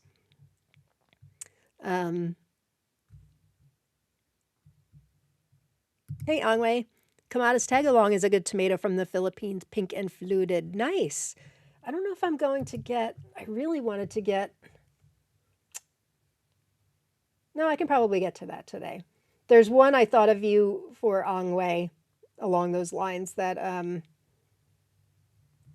that I think you're going to enjoy. I'm not sure if you've heard of it or not, but we will see in a minute. Okay, so on from Graffiti Pink. Speaking of Angwei, is one of his varieties that I did feature on my grow list video, but I've not featured it on this show, and not everybody watches my grow list videos. So here I am to share with you all this variety bred by Angwei Ias, previously known as Phil Seneca of Good Mind Seeds, Sego Datuis. Sorry. Beautiful green when ripe tomato. Here is what, oh my, sorry, I just saw a message come in a messenger. We have a chat for those who are growing casino tomatoes, rather, for those that signed up to get seeds with a self-addressed stamped envelope. I just saw somebody say that their cat ate their casino. Actually, I think it's a casino chips, which is the cherry version. And I think you're watching today. I don't want to give it away, but oh, that's a bummer. Okay, back to the tomato. Sego Datuis, named after the spirit of gluttony, who scours the. This is from Angwei's website, Good Mind Seeds. who scours the world with his spoon looking for those who gorge themselves unduly so that he can devour them. Here's what Angwei told me earlier today. It's a spirit that goes around hunting down the greedy guts people, the people who hoard their wealth and food and money, and he scoops out their guts with his giant wooden spoon. And then he said, I'm not sure if you want to share that with everybody. Of course I do, Angwei, of course I do, and I just did. He said he gave it this name because I was so greedy for good flavor. I like fairy tale names, and this just seemed to fit with a flavor line. Let's talk about the flavor. He says on his website, one of the best flavored and textured and light-colored tomatoes. The clear skin is thin and the flesh is smooth without graininess. A highly edible tomato, both raw and cooked. Being a short indeterminate or semi-determinate, the vines reach nearly 6 feet before topping out. The mid-season production brings most of the fruits in the first wave, but continue for a couple rounds after that. The shape may be slightly variable, but tend to stay neat and round. The potato leaf foliage is spaced to allow sun infiltration to the fruits for extra sweetness and also to facilitate ripening in cooler climates. And then he told me today, strong fruity undertones to a medium acid base, very well balanced. Who else is growing this with me this year? I know Angwei shared many seeds with many, many people. Peter says, I think I had Graffiti Pink 2 years ago, and I wasn't really a fan, bland and a bit mealy. Okay, good to know. Thank you, Peter.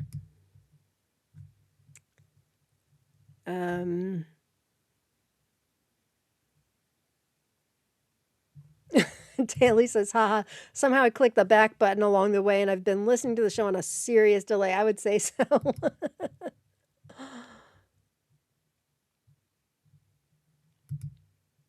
Oh, this makes me feel good, Melissa. I love what you're saying about growing. I'm one of those who doesn't have grow lights or space, so my stovetop is covered with my starts.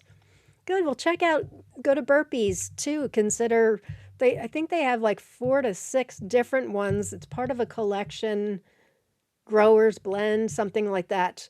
But I think it's fantastic. Samantha, Lauren, I hear you on the grow lights. We have folks stop and look in our windows in the evening because of all the grow lights and plants. If any of you watched Seinfeld, there's an episode. There used to be a chicken fast food chain called Kenny Rogers Roasters, and there's an episode where a Kenny Rogers Roasters opens up across the street from Jerry's apartment, and the neon signs from Kenny Rogers Roasters, it's from Kramer's apartment. And Kramer's going crazy because of these bright pink neon lights that are making him nuts from Kenny Rogers Roasters. And that's what my basement lights probably look like. It's like lighting up the entire neighborhood. Hey, you got to do what you got to do when you're a tomato head, right, gang? I have delivery men walk in. Woo, what are you growing with glee? Tomatoes and peppers. The disappointed reply, oh. Mary's growing Sego Datuis. Good. I know several of us are. JT says, I used to buy grafted tomato plants only every year. Since joining this lovely group, I sowed over 100 varieties of tomato seeds this year. That makes me so, so happy. I'm glad you found a happy home with us. Heidi grew Graffiti Pink, and I agree with Peter. If you need to squeeze something out, this is one to cut. Good to know. Thank you both. Ooh, a new GWR, says Rach just Rach. Yeah, I'm growing a few GWRs from Angwei this year. That's right, Olivia is growing this for our Angwei Grow Out. Yes, Eric, I didn't want to say it in case you didn't want it to come out. I only see partial messages pop up, and I usually ignore them while I'm on the air, but that popped up. I'm like, oh no. It was me. My cat ate casino chips. That's terrible. I hope you have more seeds. I assume you got those directly from Joe. Oh, I hope you have more seeds. If you got it from Joe, I'm sure you do. Haley says, my favorite white is also my favorite tomato of all time, Angwei. Yes. Haley was one of the few who got to taste it at our tomato tasting back in the fall in Carlisle. and she was in the right place at the right time, because that's the girl for a white tomato. That's the girl who needs to taste it. That is a cool story. I might like that GWR, like the description. Do you not normally like GWRs, Missy? Wow. Hey, different strokes for different folks, right? Yeah, definitely check it out, Melissa. Maybe it can help you. That's one of the best episodes. Okay, I was hoping that somebody would be able to relate to the Seinfeld episode. He's like wearing like those glasses people wear in tanning beds. It's orange glow coming from his apartment. I think of that all the time when we're coming home from being out and I look at my basement glowing. Between that and the sheer amount of tomato plants in our yard, our neighbors must think we're insane. Lisa Lloyd loves that episode too. And Amber, I remember that episode so funny. Francis needs it just for the sophisticated name. Well, there will be lots and lots of seeds going around at the end of this season. Natalia, Grow Lights jokes are my family favorites because we have ours in the living room and sure our neighbors think those crazy Ukrainians grow marijuana. Sure. I haven't found a non-fried GWR that I like. Do you mean you've had like an actual GWR cultivar, you mean? You're talking about having fried green tomatoes. Well, that's a shame. Have you tried like Malachite box, Verde de las Landas? I know you haven't tried Malapine. Malachite, those two, have you tried those? If not, you should. Or Malapine. Mary says you need to try Ohio River Huge Green. I haven't grown that one yet, but you're the second person in like a week who's told me I should, yeah, fried green tomatoes. Yeah, they're totally different from a GWR tomato. Any beefsteak that's unripe can be a fried green tomato, and a GWR tastes nothing like an unripe green tomato. But I do love me some fried green tomatoes. Okay, here's another one from Common Sense Seeds that is very rare. So for those of you who are collectors, listen up. No, I don't want to leave site. Oh, we're at 6 o'clock already? Darn. Let me do... rats. I really didn't get very far today. All right, I'm going to stop after this one. I'm going to leave you on a cliffhanger, Angwei. And many of you have got 1, 2... Maybe I'll... I'm going to skip over a couple. I'm going to do the one I wanted you to see. I'm going to... I'll save it for next week. I don't know. I'll decide after this. Arctic Fire. This I got from Common Sense Seeds also. They say they're happy to have them back in stock for 2026. Arctic Fire is the story of how a good tomato can become lost to the seed trade. We first purchased seed for Arctic Fire in 2010 from the now closed Canadian seed company Bow Seeds. Well, sort of. We'll explain. In their seed catalog, Arctic Fire was billed as being part of the Northern Exposure Extreme Seed series. We sat on the seeds for a long time, almost 10 years. At that point, we were worried the seeds might not germinate, but they did, no problem, and we were rewarded with beautiful, brilliant red tomatoes that tasted great, produced early, and were compact, ticking off all our boxes. Unfortunately, in the intervening decade it took us to grow Arctic Fire, Bow Seeds had closed and we couldn't find any further information about the variety. No vendors were selling Arctic Fire and it wasn't listed in any seed exchange sites. Fast forward to 2023, we were still curious about Arctic Fire's history and went back to the old Bow Seeds catalogs in our collection to see if there were any other details we had missed. And lo and behold, there they were. The Northern Exposure Extreme Seed tomatoes had their own small section in the Bow Seed catalog with information about how to purchase seeds. Here's the part we overlooked. For Arctic Fire and the other tomatoes in the Northern Exposure Extreme Seed collection section, excuse me, customers were instructed to contact the creator of the tomatoes, Marketland Garden in Bowden, Alberta, population 1,200 people, with their order. Quote, request by mail along with check, money order, or charge card with full information to Marketland Garden, address provided, The seed is not available by phone or in any other location, nor can it be included with other orders from this catalog. It looks like Marketland Garden developed at least 4 tomatoes. We have 2 more in our collection, a yellow cherry tomato called Arctic Sunspot and a red cherry tomato named Arctic Pot and Patio. It looks like they're going to have one for next year also called Arctic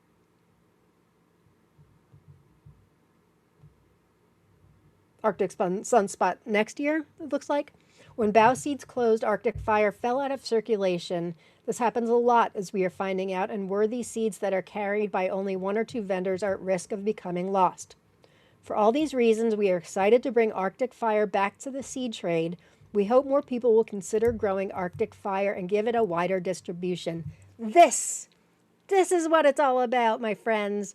We need to bring this back into circulation. This is so much of what I love about doing what I do, getting these rare cultivars that can't be found anymore, getting some stuff out of the National Grin, getting these seeds from Nuno from Portugal, who got them out of a seed bank from Spain. This is what it's all about. If you are looking to purchase Arctic Fire, I believe I have the direct link. Yes, I do, from Common Sense Seeds again. Amazing that they found this information from the catalog.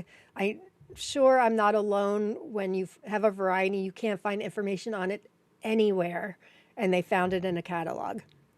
Let me give you the direct link is right there.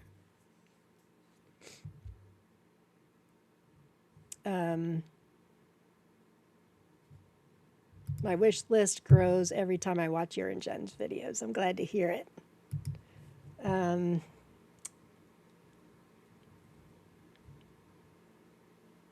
right, I'm going to do one more from Common Sense Seeds. I'm going to skip over one. Hang on, let me see if I can do something. I don't want you to see the... No, I can't do that. Okay. Nope, not that one. Don't look. This is the one I wanted to talk about. How cool is this? Zakatapan. Or Zakatapan. I'm not sure where the emphasis is. This variety is from Mexico. How cool is this?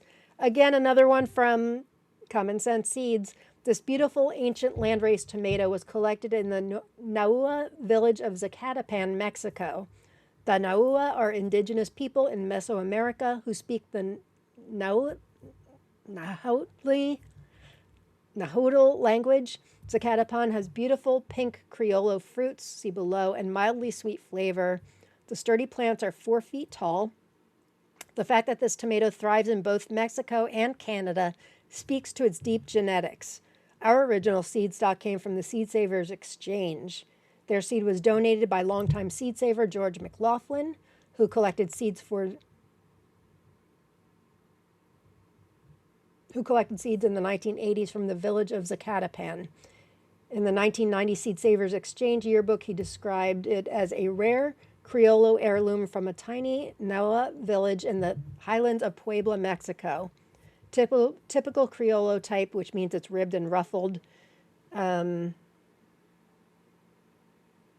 the 1970s, Margarita de Orellana visited Zakatapan and described her visit in the article A Nahua Village. Although her visit in the 1970s is a little earlier than George McLaughlin's, it gives us a glimpse into village life around the time this tomato was collected.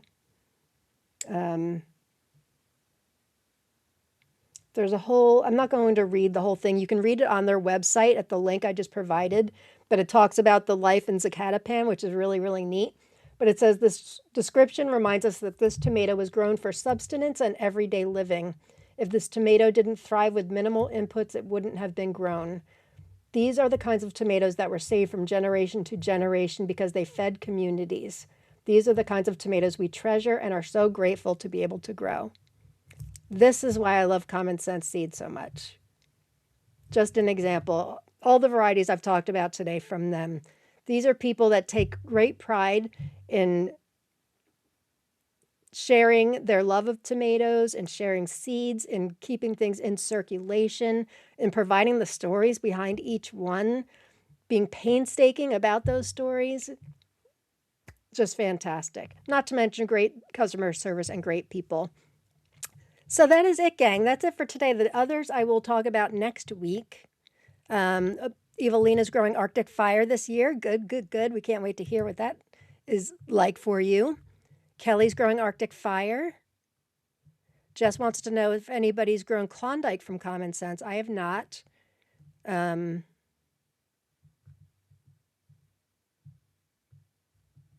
Samantha, I just placed an order with Common Sense seeds, but looks like I'm making another one tonight. I'm seeing so many more I like. That's why I wanted to feature this one today, because I have a feeling some of you might be ordering, and I wanted to make sure you saw this one on top of the others.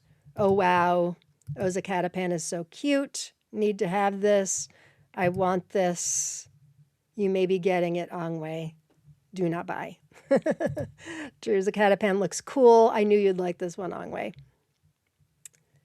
Tony said, my son says the Zakatapan looks cool like chewed up bubblegum. It does. Very good observation. I see a new bed for indigenous people's seeds now. Unfortunately, my tribe were our hunter, fisher, gatherers. Alaska and Arctic was cold. All right, everybody, get your hashtag tomato in and we'll do our seed prizes. I'm glad you guys are enjoying all these varieties today. I hate stopping. I just don't like to go over 2 hours. Plus, I got to cook dinner. Got to get that sourdough in the oven. It's not going to come out now until like 7:30. Poor familia. They're okay. Rob's still at work. All right. Hashtag tomato. So the prizes are, let me tell you, Olivia Lai is donating 10 varieties from her list. So we'll give hers away first. And then mine are going to be seeds. Oh man, I didn't talk about that one. I'll save that till next week. Hang on, let me get rid of that. I can't give away the seeds if I didn't talk about the variety. I mean, I could, but that's no fun. Mine are going to be for 3 people. Seeds for Orenburg Giant, Arctic Fire, and Graffiti Pink for 3 people. All right, so let's do Olivia's first. Olivia, thank you so much for your donation today, as always. And let's get our giveaway tool up here.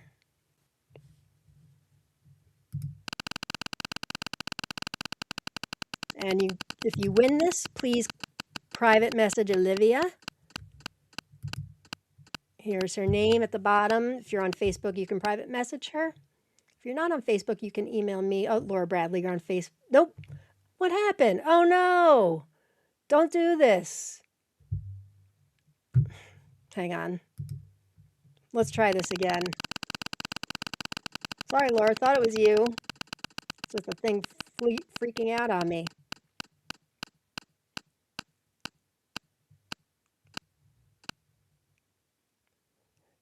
Jesse, EKA Dawn, congratulations.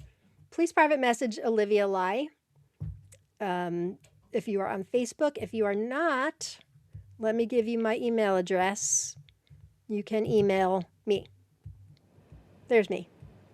Okay, next for 3 people, Orenburg Giant, Arctic Fire, and Graffiti Pink. I probably won't be able to get these out until next week. If you are dying to grow them for this year, you can private message me and let me know. Otherwise, I will get them out next week. All right, number 1.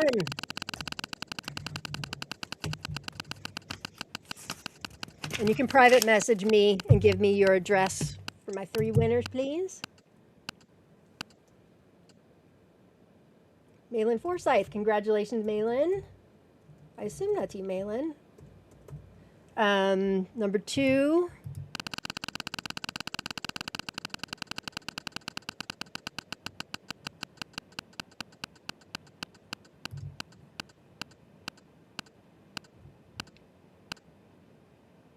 Cheryl Caputo, congratulations, Cheryl.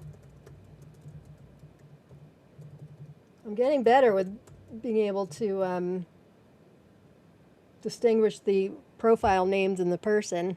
And then last one.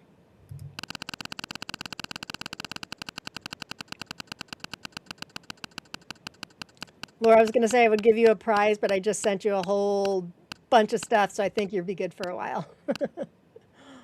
June, congratulations, June. Congratulations, everybody. Let's see our confetti. There we go. Confetti, yay! Thank you, everybody, for watching the show. I will see you. Tune in for my tomato tour Wednesday next week. Not sure what I'll be showcasing, but I'll definitely be showing the progress of my seedlings and maybe focusing on a couple other things. But I do want to do a soil experiment with this new soil I showcased yesterday. Hang on, let's get rid of this stuff. But we will see. And in the meantime, I hope everybody has a wonderful weekend. I thank you again for tuning in for 2 hours and watching this show. I love this community so much. And it just wouldn't be the same if it was me doing a show without you. So thank you for tuning in. Peace, love, get your gratitude on, and go grow tomatoes. Bye, everybody. Let's get some music to take us out.